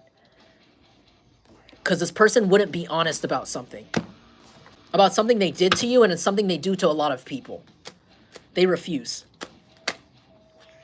So in order to protect everybody from this person, the divine is forcing this person to find their own fulfillment, to stop relying on other people, to find their own happiness, their own independent happiness for themselves, to be happy within themselves. They need a 9 of Cups. This person has been in the 5 of Cups energy all this time, which means just boohoo, lack mindset. I'm never going to get what I need. I should just steal it from someone now. It's easier. And the universe doesn't want this anymore. Okay, so they're going to be, this is the way that they're going to force this person to be alone, by taking away their ability to communicate. And again, because the King of Swords, it gives me the energy of communication. It gives me the energy of like speaking out, speaking up your truth, being honest with people, being real with people, communicating clearly what it is your needs are. And this person's not going to be able to do that because they already don't like doing that. And it's like, this is kind of giving me, you know what, like this is giving me the unfortunate vibe of like, this is what happens when you don't ask for help, like soon, and like you don't ask for help. Like this all started because this person couldn't ask for help. This person is prideful, egotistical, or maybe this person was always used to seeming like the most put together, popular, put together in general, and it's like this person didn't want to ask for help when it came to some sort of addiction or something they were using to cope. Also because they were using whatever this was for those really nasty, reasons, like astrally visiting people without their consent.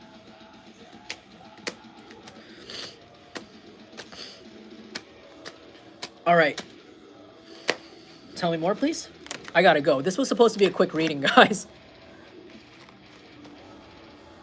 9 of Pentacles. Yeah, this person, they're forcing this person to try to make their own money, like I said. But also, this could be you guys. You guys are in this energy of self-fulfillment. Like, you don't need anyone. I think you're good. Even if you're with a partner, I feel like you guys could even have your own bank account separate from this person. Like, you don't have a joint account with this person yet or at all. You're very independent with yourself, but also, like, you're good on your own. Emotionally, some of you guys don't need friends, or you have friends but you're not really like over attached to people. You're just really happy with yourselves, or you're trying to get to that energy. You're getting really close to that, just loving yourself. I don't like, you're ready for that 10th cup. You're ready for somebody else to bring you that 10th cup if you want it, but it's not like you need it. Pretty content on your own. Yeah, 3 of Cups. You guys could be becoming really financially stable, becoming emotionally stable, and at the same time making a lot of friends or celebrating a lot. And this person could be seeing that. This person could be watching that right now. Somebody here could be a water sign or an earth sign. 6 of Wands, yeah. You guys are about to become really successful. I think you guys already are, or like you're becoming viral. 6 of Wands is giving me the viral vibe, like internet. If you guys are like on the internet, this is like internet success for me. A lot more people are going to be hearing your name. If you guys have a business and you posted it on the internet, I'm also seeing that as, getting some hits, getting some customers, getting some public exposure. That newspaper ad you paid for is going to pay off, I heard, or some sort of YouTube ad for your business. It might pay off. or like Instagram or something like that, or some sort of ad you put on social media for some of you. It could have been a long time ago that you invested in this. That's coming through for some of you. Six of Wands is giving me also like a vibe of like you're getting everything you told this person you're gonna get. I'm also getting that vibe like if this person is from your past, I don't know, no matter how long ago it was, you could have told this person some sort of goal, small goal, that you wanted to achieve in your life, or it could be a big goal. This person is forced to watch you achieve that goal right before their eyes. Five of Swords, this person could have even went out of their way in the past to stop you from getting this goal. This could be a goal of moving for some of you. Some of you guys said you wanted to move. Some of you guys said you wanted to start this business. It could be just this business itself that you wanted to start. And this person could have slandered you or slandered your business, or even tried to like fight you about it, or even compete with you. Maybe they even tried to, you started your own pie stand, they started their own pie, their own pie stand, their own lemonade stand right next to you. Like they could have tried to compete with you, but you were always coming out on top because people love the quality of your work. And if this isn't like a business, this could be literally at work. This could be a coworker that was competing with you a while ago or something like that. But it's like you always come out on top because you care about the things you put out into the universe, even your work. And I feel like that really shows. And that if it's not work, it could be the energy you put out. Like when you meet people, when you talk to people, I feel like you genuinely care, and that really goes a long way. And that makes people really loyal to you too. I heard that the quality of your work, the quality of your love, also your empathy, makes people loyal to you to a point. People are willing to believe you and listen to you over this person or over any other person that tries to come against you. Just because you've earned that reputation for yourself, and this person keeps doing actions that proves to people exactly what you could have even called this person out. For some of you, you called this person out just to warn others. And I feel, or like just to get your justice, just to be like, hey, is anyone else seeing this? This person's not acting right. This is to tell you right now, people definitely saw this person for who they are. All right. King of Pentacles, you guys are, something about this situation is going to make you really rich.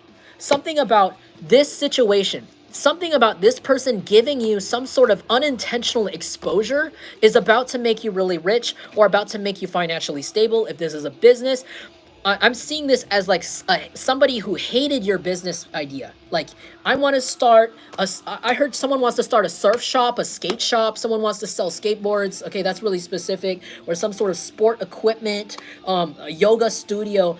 It's like, okay, maybe you like, let's say you dated this person, it's like your ex-boyfriend, and you're like, yeah, one day I want to start a skate shop, like a woman-owned skate shop, and sell, skateboards to like girls, and like, teach them and stuff, like just help them feel like, more safe at the park, have a community.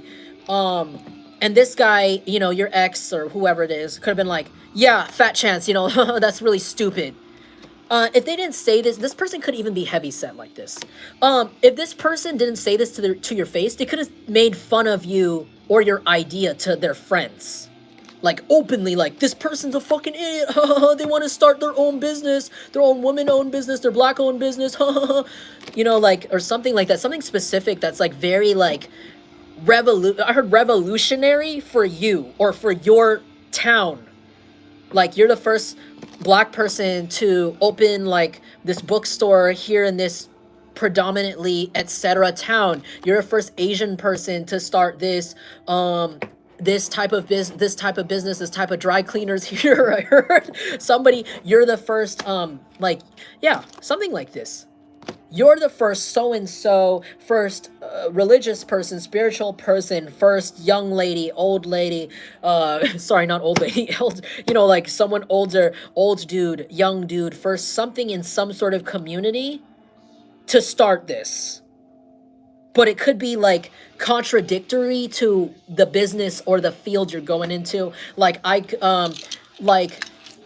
could be going into a certain field where there's predominantly like totally opposite for me. Like people that are older, like older women are predominant in, some sort of fashion business, or some sort of like, let's say I want to start like a floral arrangement. I want to be a florist. And, you know, maybe the business is predominantly girl bossed by like older women, but I'm like a young dude. It's kind of like that. And maybe like let's say your ex is like, oh, haha, you were never gonna get that. Like you're a woman. Maybe let's say you're an older woman. Maybe like somebody here could be like a woman in her 70s, a woman in her 50s, a woman in her 80s. And you're like, well, I don't care. I'm never too old to skate or roller skate or do something active. I'm going to start this shop, you know, even if I'm not able to physically later. And it's like maybe your ex is like, oh my gosh, you can't even get up. You can't even, what are you going to do when you fall? What are you going to do when your business fails? No one's going to go in there. You don't even look like the other business owners. How are you going to do that?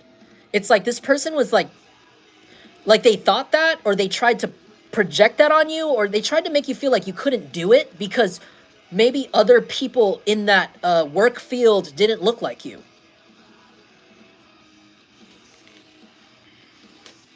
And thank you for the confirmations, guys. And it's like now this person is forced to watch you like blow up.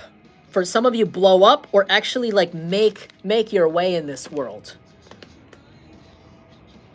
It was like there was a need. There's a need for you in whatever field, whatever town, whatever thing this is. There was a need for you. The reason why you didn't see any competition that looked like you didn't see anybody that was like, you know, why, like this person said, like nobody, you know, female like you, or nobody like of the same ethnicity of you in this field. It was because there was a need. Okay, you were needed in this. There are actually a lot more people like you, similar to you, that need someone like you to represent in whatever field this is. This person that you were around that had bad, negative vibes towards your dream or whatever this goal is, I feel like they were sent as a test. Okay, they were testing your commitment. I feel like the divine gave you some messages to do something with your dream. To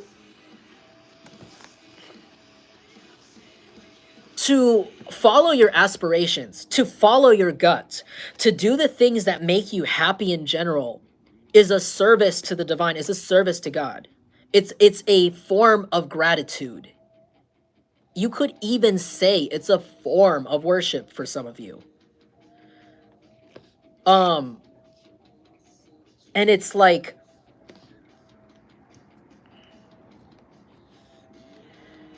you took this, for some of you, you took on whatever this goal is, or you could even be thinking about it. Like, I feel really called to go dance, to join a dance studio. I have always wanted to dance, and I just, you know, I never made the time, but I always wanted this. And it's like, you're going to finally go do that, and you're going to realize that this person, they're bullshit. What they said was bullshit, and that you're going to fit right in. And it's going to feel like a key in the perfect lock. It's going to feel like a glove, just fit like a glove, I heard, because you were needed. You were always needed in this community. You were needed in this business, in this, whatever the heck this is. And you're going to find your way really fast and really well. I think you're going to be really popular. I think the fact that you are different in whatever this is going to make you so popular. I feel like people even have tried to copy you before, your idea, or like even your look or whatever you do as a business, and they just couldn't get it right because they just don't come from that genuine place of like you know, like this is what you, sorry, got distracted. This is what you want to do. Sorry. This is what happens when I get turned around. I get distracted by passersbys. But maybe that's a confirmation. Maybe that's like a bookmark checkpoint to say,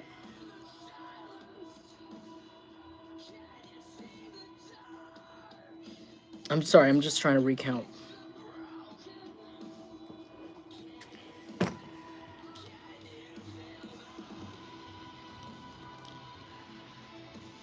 It's like you're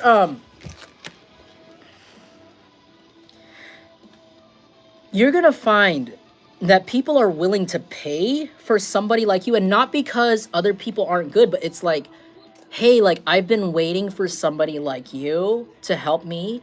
It's not, it doesn't have to do with your identity, but it's because of your background. It's because of what you went through. It's because of all the trials and tribulations that got you to this point that gives you a very unique perspective and a very unique type of work style that makes your work or your product a little bit different from others. But it's in a not in a like condescending, like it's better than everybody way, but just in a like, if this was needed, this is different and this is needed. So I don't know what this is for you. This could be a product, this could be an idea, this could be your art that you're thinking about putting out there. It's going to help somebody because it's like you are the missing drill bit, the missing tool that perfectly fits that thing that needs to be turned.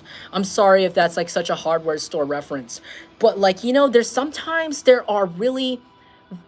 are like certain screws and certain bolts that don't come out with just any regular tool. Like you have to go to a very specific, like, hey, morning box trolls. You have to go to a very specific warehouse or specific tool place sometimes just to order it, just to freaking open the freaking bolt off of your car or something. There are certain manufacturers that make things so that they don't come off by the consumer, and it's like, okay, sorry, I'm going into a freaking I'm going off a tangent.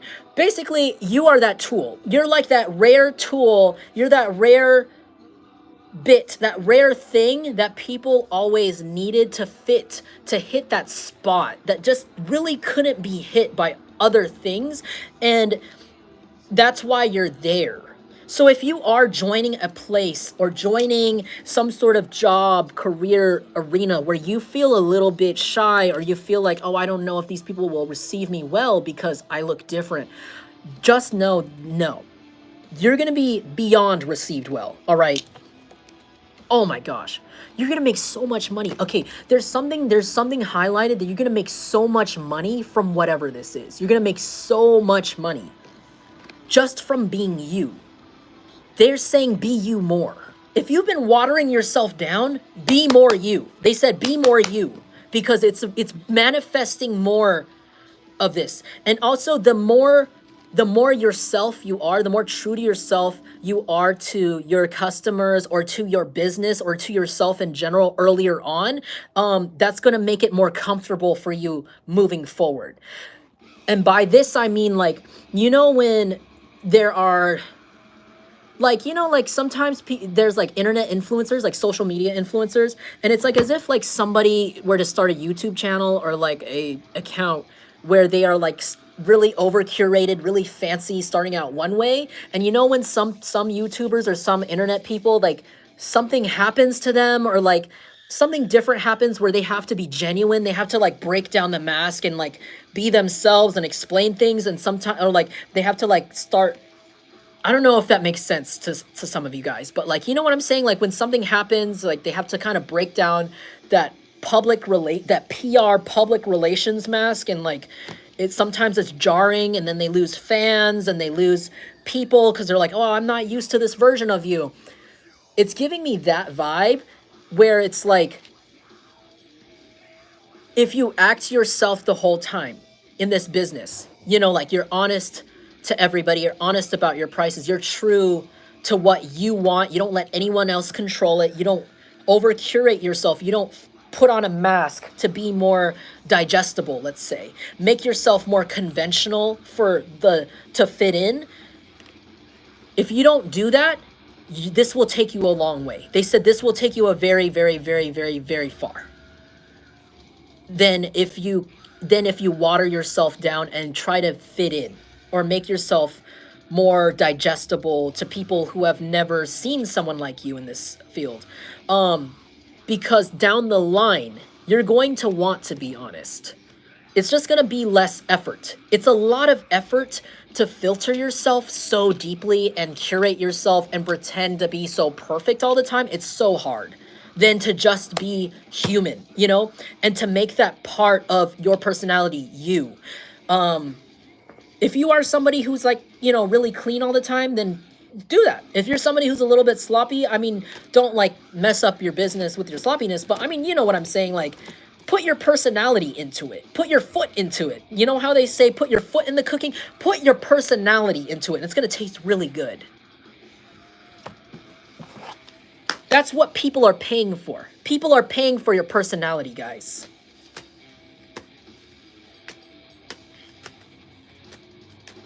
Oh.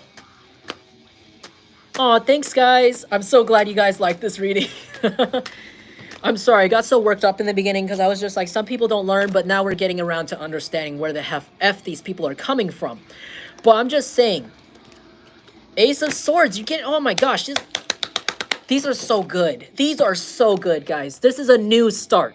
Finally, the end of this grueling cycle of being misunderstood, being misconceived, being feeling targeted, feeling scared of people. This is over. I see somebody just like stepping out on stage for the first time and expecting them to boo, but instead everybody is like, yeah, and they're all standing up and they're like, hell yeah, encore, encore, encore. Like you're about to put out something really experimental. You're about to fully be yourself to a community, to your job, to this business, to yourself, maybe even just to yourself, revealing you to yourself in the mirror in some sort of way, like another side to you. And it's like, people are going to give you a standing ovation. Bravo, bravo, bravo, bravo.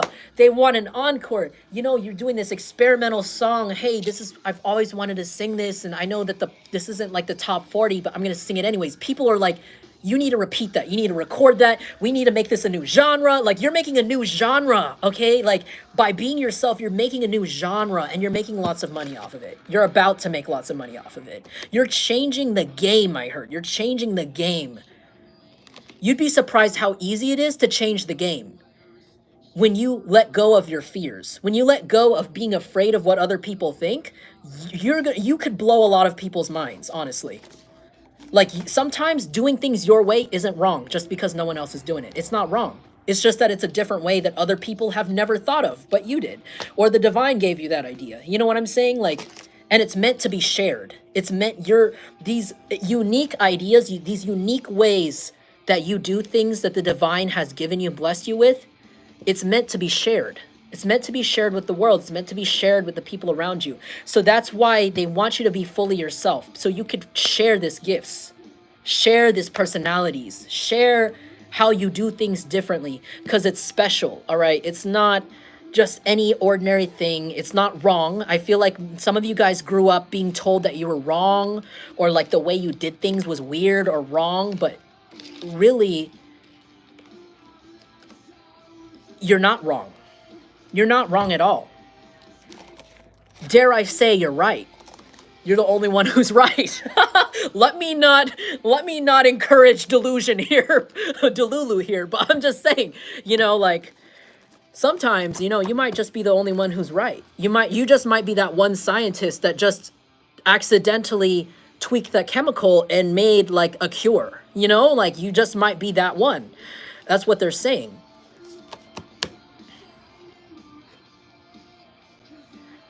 All right.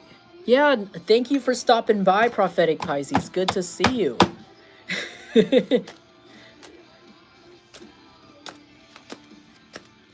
Hell yeah.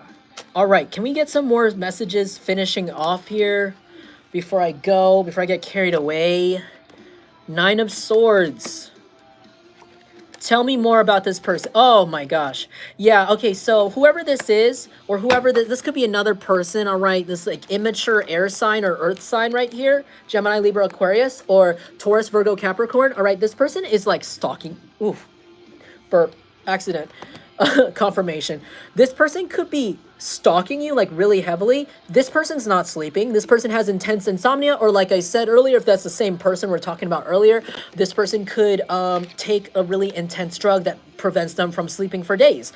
And this person, while they're awake, in their wake, possibly while you sleep, if this person somehow knows when you go to sleep, this person waits for you to go to sleep so they could stalk you. because they don't go to, this person doesn't go to the sleep at the same time as you. This person is awake when you're asleep.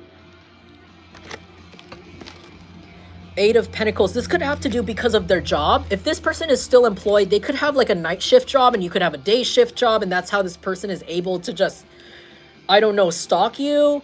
For some of you, this person is watching you work. If you put your work on the internet, like I said, or you just in general are in the public with your work, this person is watching that work for some of you. Like they could be watching your videos, or they could be looking at your online store and just scrolling and hitting refresh constantly, or hitting the, you know how some businesses have like a blog section? Like this person could be hitting refresh on the blog zone or refresh on the store, just looking at your products very obsessively, or like looking at your Yelp reviews, your Google reviews. This person could be like walking by your job, if you have, like if it's at your job, and just watching you work, like watching you interact with customers, watching you interact with your clients.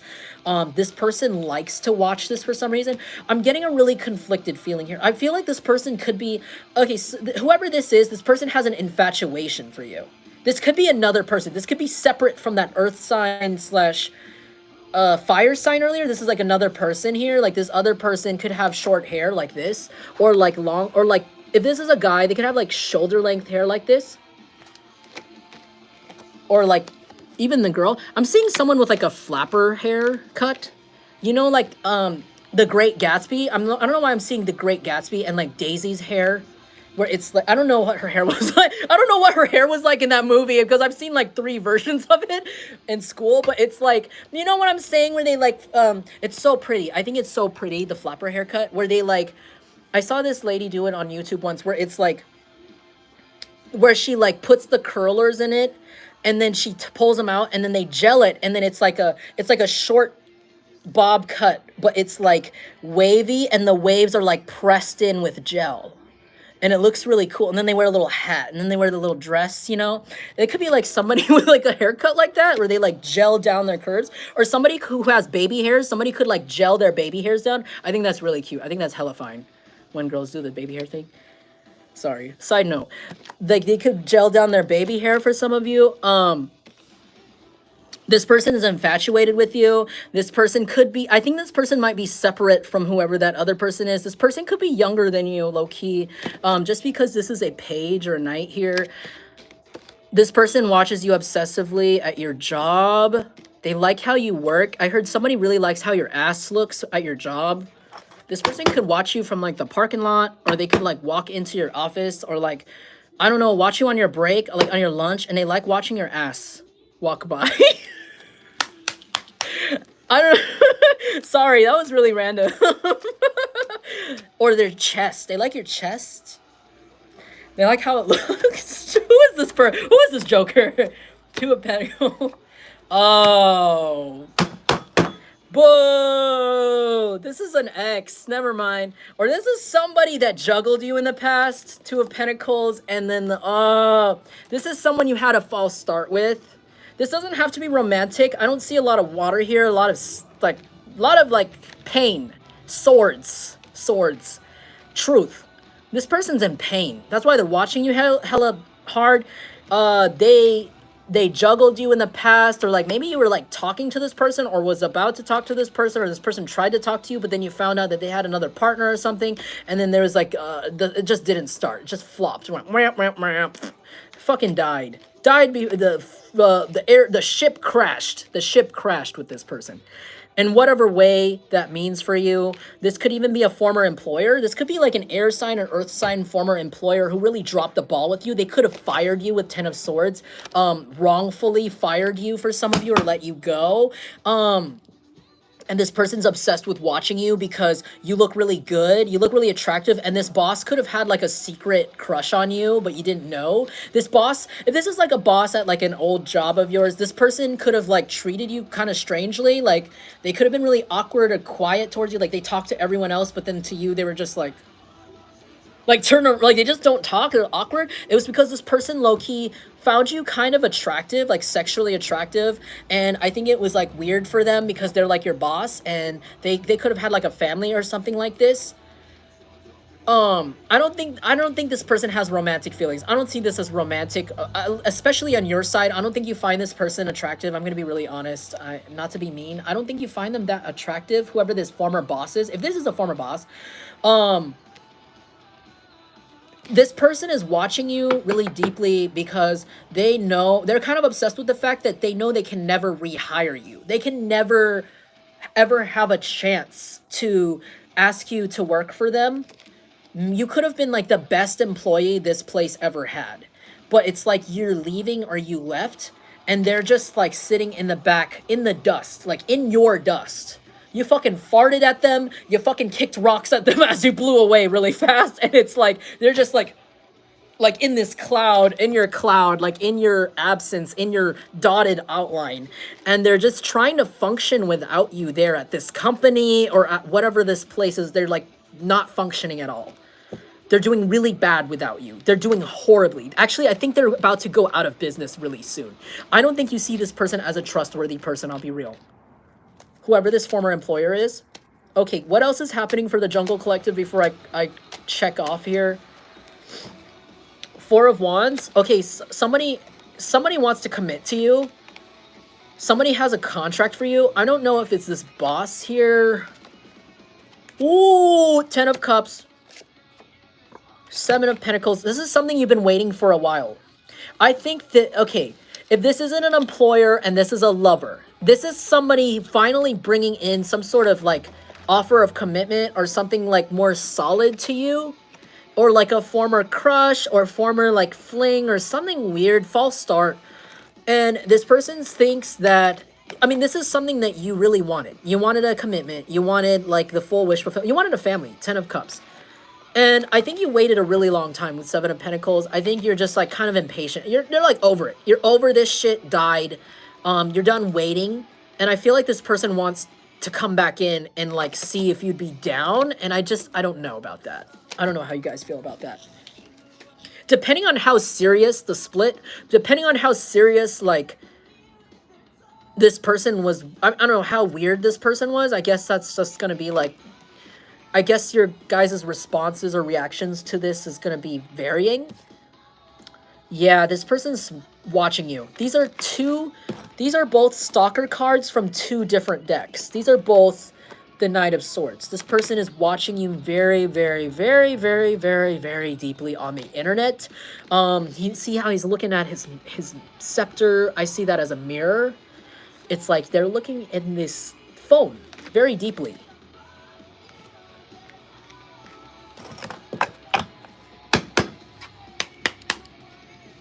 Oh, thanks, Meta Crazy. Hey, Aqua Annie, good to see you.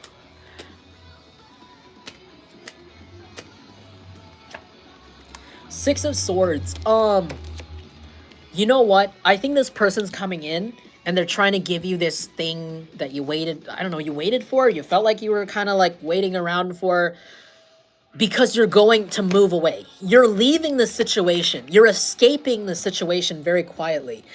I don't know what this might mean for you. If you guys are like trying to leave an area or leave a situation that isn't making you feel so great, I see this really happening for you really fast, like unexpectedly. Like today you're going to be in this place, tomorrow you're going to be in another place. Like, and this person senses that. They sense you're going away from wherever this is. This could even be you leaving this home where this crazy ex or this weird astral stalker knows where you live. Because you just don't want to be there anymore. You don't want to be accessible anymore. Like from earlier, I mean.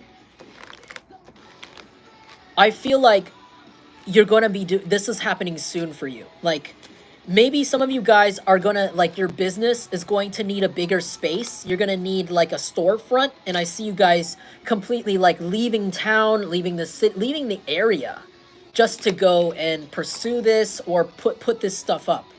And this person is going to, like, this person is thinking about coming in and giving you whatever this contract is, if it's a former employer or former love prospect. I'm not seeing this as a full relationship. I'm seeing this as like a prospect that just died. Like it didn't go anywhere. But I feel like you might not really, I don't think you're gonna, I just see you, I see you seeing this opportunity, this glowing opportunity where you're changing location, you're investing in your business. It's solely for you. Okay, whatever this is, wherever you're going, it's for you. And I feel like when this person is coming up with this offer, whatever this may be, you know, come work for me again, and I'm gonna finally give you that promotion you wanted, or come stay with me, come like date me because I'm gonna finally marry you, or whatever. It's like you're going to see this as like behind you, unfortunately, or like this person's going to be behind. It's like this person's going to be talking to the back of your head, because you're going to be focused on this glowing opportunity in the distance where everything is going to be set up for you. Everything is going to be amazing. Like you, like it's like the amalgamation, the complete, I don't know, collective reward that of like your hard work is going to be at the end of that tunnel, and you see it, and all you have to do is walk a short distance, and this person is behind you, like talking to the back of your head, like, hey, wait, do you want to come back here? And I feel like you're just not going to be very interested in that. You're going to be like, ooh, shiny, and you're just going to keep walking towards your destiny, keep walking towards this brighter path, this better place. Okay? And if you don't see signs of this right now, you're going to see them soon. The finances, if you're worried about the finances involved in doing this, don't worry about it. Don't worry about it. Yeah.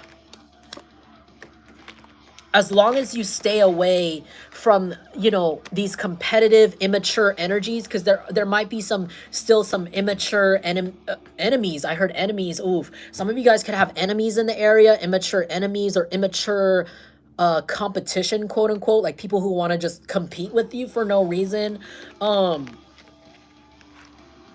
I heard that if you just ignore these people, ignore their crap, and keep going towards that tunnel, you're going to get there really fast. I also heard someone might end up incarcerated for what they did to you. Another message is that someone's going to jail for something they did to you. When is this happening? When is this happening? Very soon. Ace of Cups.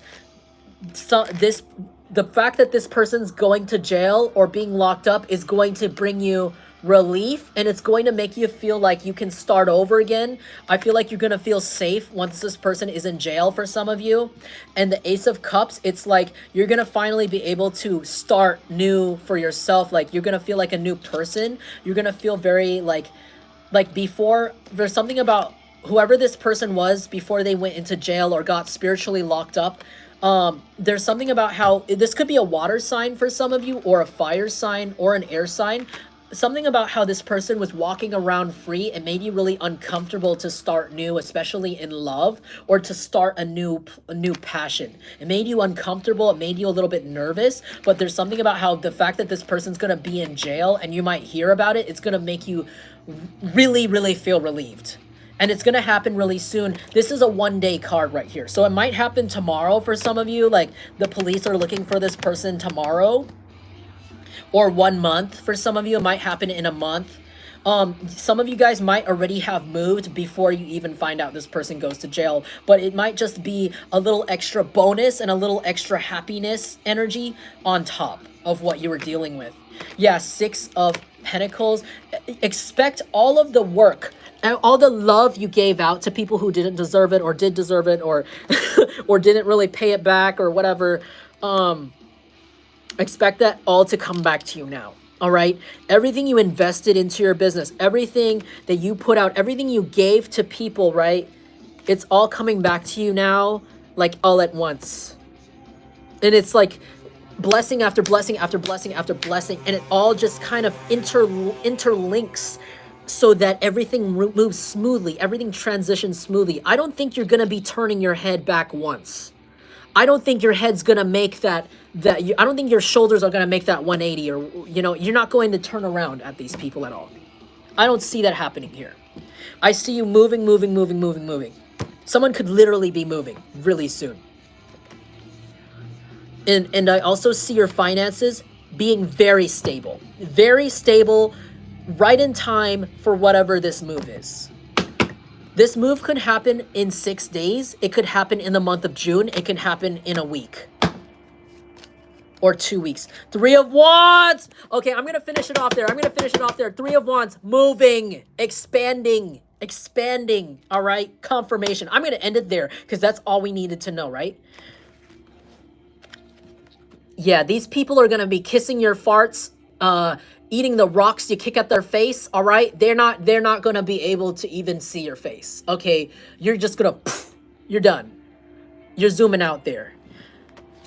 Three of Wands. You guys are moving somewhere, I heard, to paradise. I heard to a place you've always wanted to live since you were a kid. I heard this is a place you've always, like when you're a little kid, you could have went there when you were little or visited there a lot as a kid, and you could have even thought to yourself, when I grow old or when I grow up, I want to live here. This is going to be that place for some of you. Some of you are going to live in a place you call paradise in some way. It could actually be called paradise for some of you, or have a place called paradise wherever this is, like a street or a avenue called Paradise Avenue or something like that. This move is happening pretty soon, all right? It's gonna be a surprise. I'm not gonna put solid timelines on these readings because I'm not the best at times, and usually my readings, I found for some people, my readings happen like really far out. Like some of the things I predict happen either really far out or they happen really quick and people forget to tell me they happened.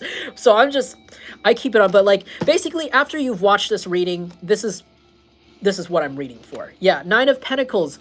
Oh my gosh. If you're worried about when you move, if you're going to have the money, you know, if you're going to be stable financially wherever this is.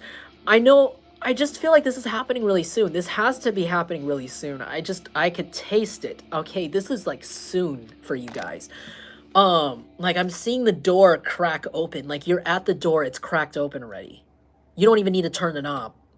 Like it's so easy, it's all set up for you. Wherever you're moving to, for some of you, if you are relocating or expanding to, if you're expanding your business in some sort of way to like another arena, another sort of like collaboration, it's like it's going to result in financial success, financial independence. If you move to this place and you're worried if like you're gonna make ends meet here, you definitely are. I feel like you're gonna actually save money wherever you're moving to. It's gonna you're gonna feel like, why didn't I go here sooner? Why didn't I move sooner? You will be thanking the divine. Eight of Wands, this is happening soon. This is happening really fast. Eight of Wands, this is gonna be happening really soon, all right? This is like, you're gonna be getting a message pretty soon about something that's gonna somehow enable you to leave and pursue whatever this financial independence is. Two of Cups. Some of you guys might even find love. You know what? I did say that this is predictions for the upcoming week. So let me know what happens. Don't forget me when you're famous. But maybe this week you might be getting some sort of text message, email message that is going to serve as a domino effect for the rest of your life, I heard. Or it could be something super minuscule like a pink slip from your first shipment of some sort of supplies. I heard somebody here is trying to make cosmetics. Someone here might be trying to make like their own like lip gloss or some sort of eyeshadow, and you're getting some sort of supplies shipped in. I'm seeing like the moment you're gonna get something this week if you ordered something like that, or you're trying to do something with your business or you put out a product recently where like it's going to be the first entry, the first receipt for the rest of your life, like in a good way, like the rest of your business. Like it's not like this is going to be something like, you know how some places, really successful places, they have like their very first dollar in a frame. It's going to be like something like this week might happen for somebody here, where it's like you might get your first dollar, you know, literally that you earned with your business, and you're going to put it in a frame, or first $100 bill or something like that, or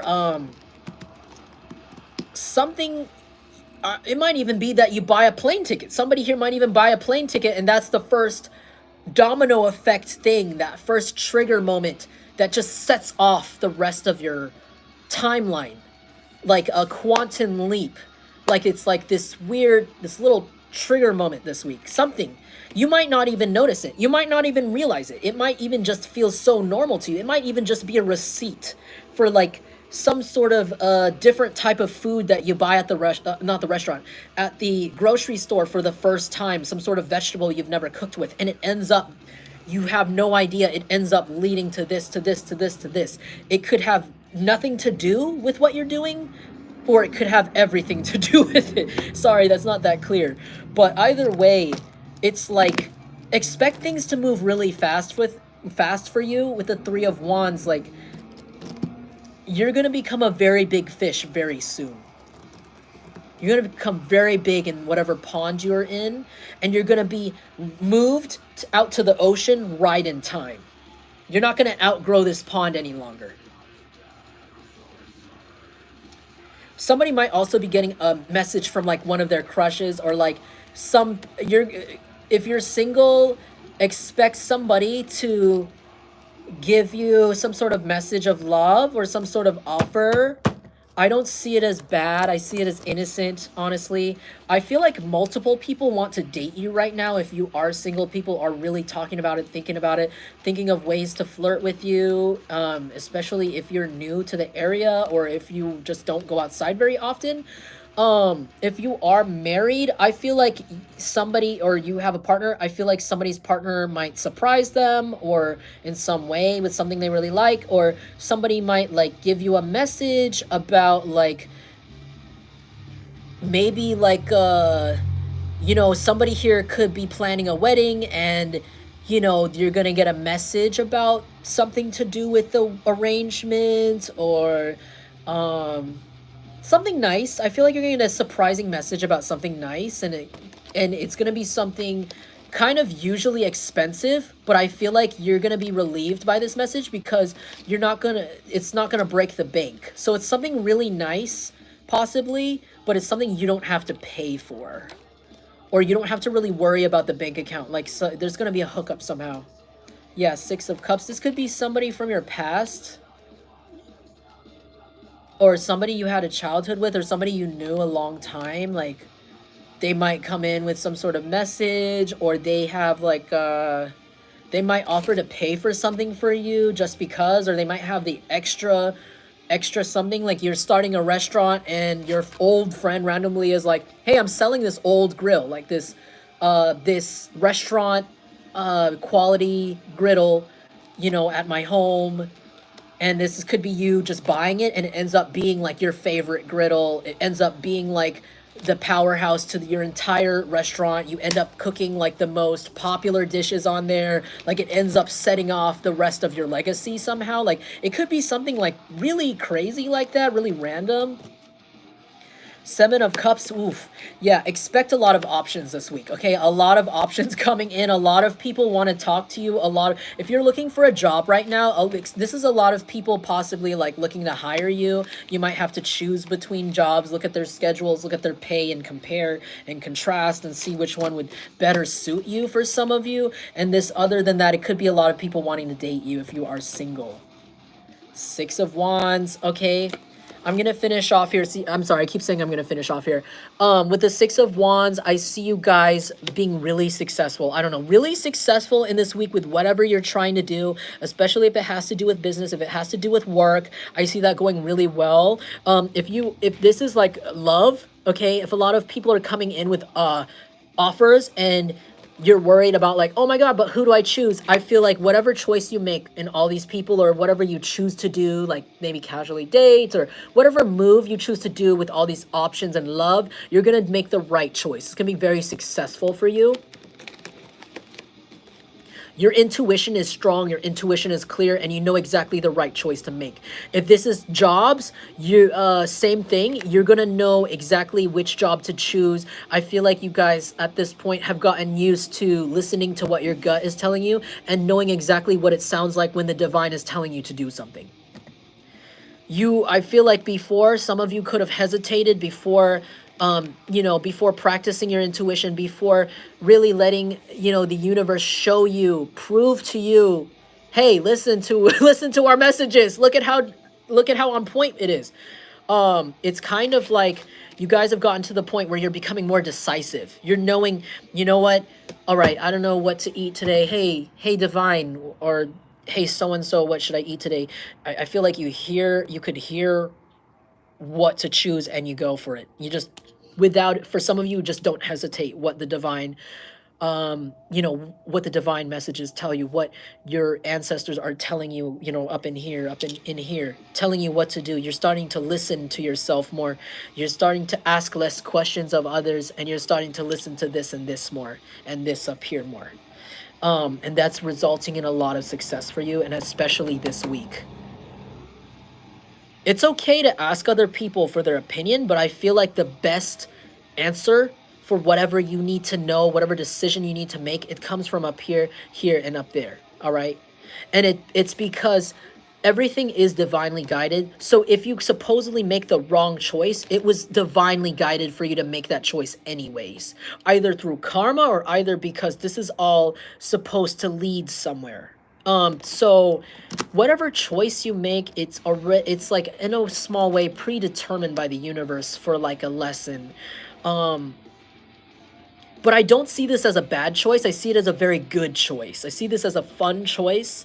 And I just see this as saying, like, don't worry, be happy. Don't worry, be happy. Like the song, I'm hearing, don't worry, have fun, have fun, have fun. So when you're like if you're being faced, I feel like you're going to be faced with some sort of multiple options in whatever situation this is. They're just saying, don't worry, have fun. Choose the option that seems the most fun for you. This could even be living situations. There could be multiple apartment situations, living situations that you're having to choose between. And they're saying to pick the one that seems the most fun. You have been working so hard for so long. It's finally time to just let go and just go for something fun. It's already divinely guided. I feel like you've done the work. You have strong intuition, but you know in your heart what the right choice is. You know what's good for you. But don't be afraid of the fun choice. I don't know where that's coming from. All right, I'm gonna check out here. This is gonna be the end of my reading. Thank you guys so much for being here. I hope that this resonated with you. If it did, I'm gonna read the chat, by the way. But if anything I said resonated with you, feel free to share the tea in the comments. I love to read your guys' experiences, your stories, how, you know, how my readings have validated some of these experiences for you. If you found anything, if you just liked how I said certain things, or if you really related to things, I also really appreciate comments, likes, or you could email me directly and let me know the tea privately if you really feel called to. I love that. But anyways, I'm gonna head out. Also, if you felt called to donate, my cash tag is in the description. And if you want to email me, it's jungleintuitive@gmail.com. It's always a pleasure to read for you guys. It's always so fun. And thank you so much for still being here, patient with me as I'm going through all this, and supporting me still all this time. I really love you guys. Wouldn't be here without you, to be honest. I'll be real. Wouldn't be here without you guys. Wouldn't be here without this channel. I owe it all to this freaking channel that I'm alive. And I'm always glad to share divine messages for you guys. I would go 4 hours, 5 hours if I could, really. I really don't mind doing this, so thank you so much, guys. I really love doing it. And I guess till next time, I'm gonna try to come on in the week, maybe this weekend. If not, I'll let you know in the community. I know, sorry, this was such a last minute surprise. I wasn't even supposed to be on here this long. I was supposed to go do something, but I just felt so pulled in to this reading, and I just felt like so many things needed to be said today. I still feel like there are still some things that need to be said that I need to cut myself off at, but maybe I'll come back another day. Yeah, thank you. Thanks to my mods. Thank you, Aqua Andy. Thank you, Kay, for being there. You guys are real bodyguard hard. Thank you. And thank you to my dragons. Thank you to my dragon warriors. Thank you to my tribe. Really appreciate it. Yeah, but anyways, I'm gonna head out now. Peace. Please take it easy. Please stay warm out there. And don't forget, you deserve to be loved. Thank you. Goodbye.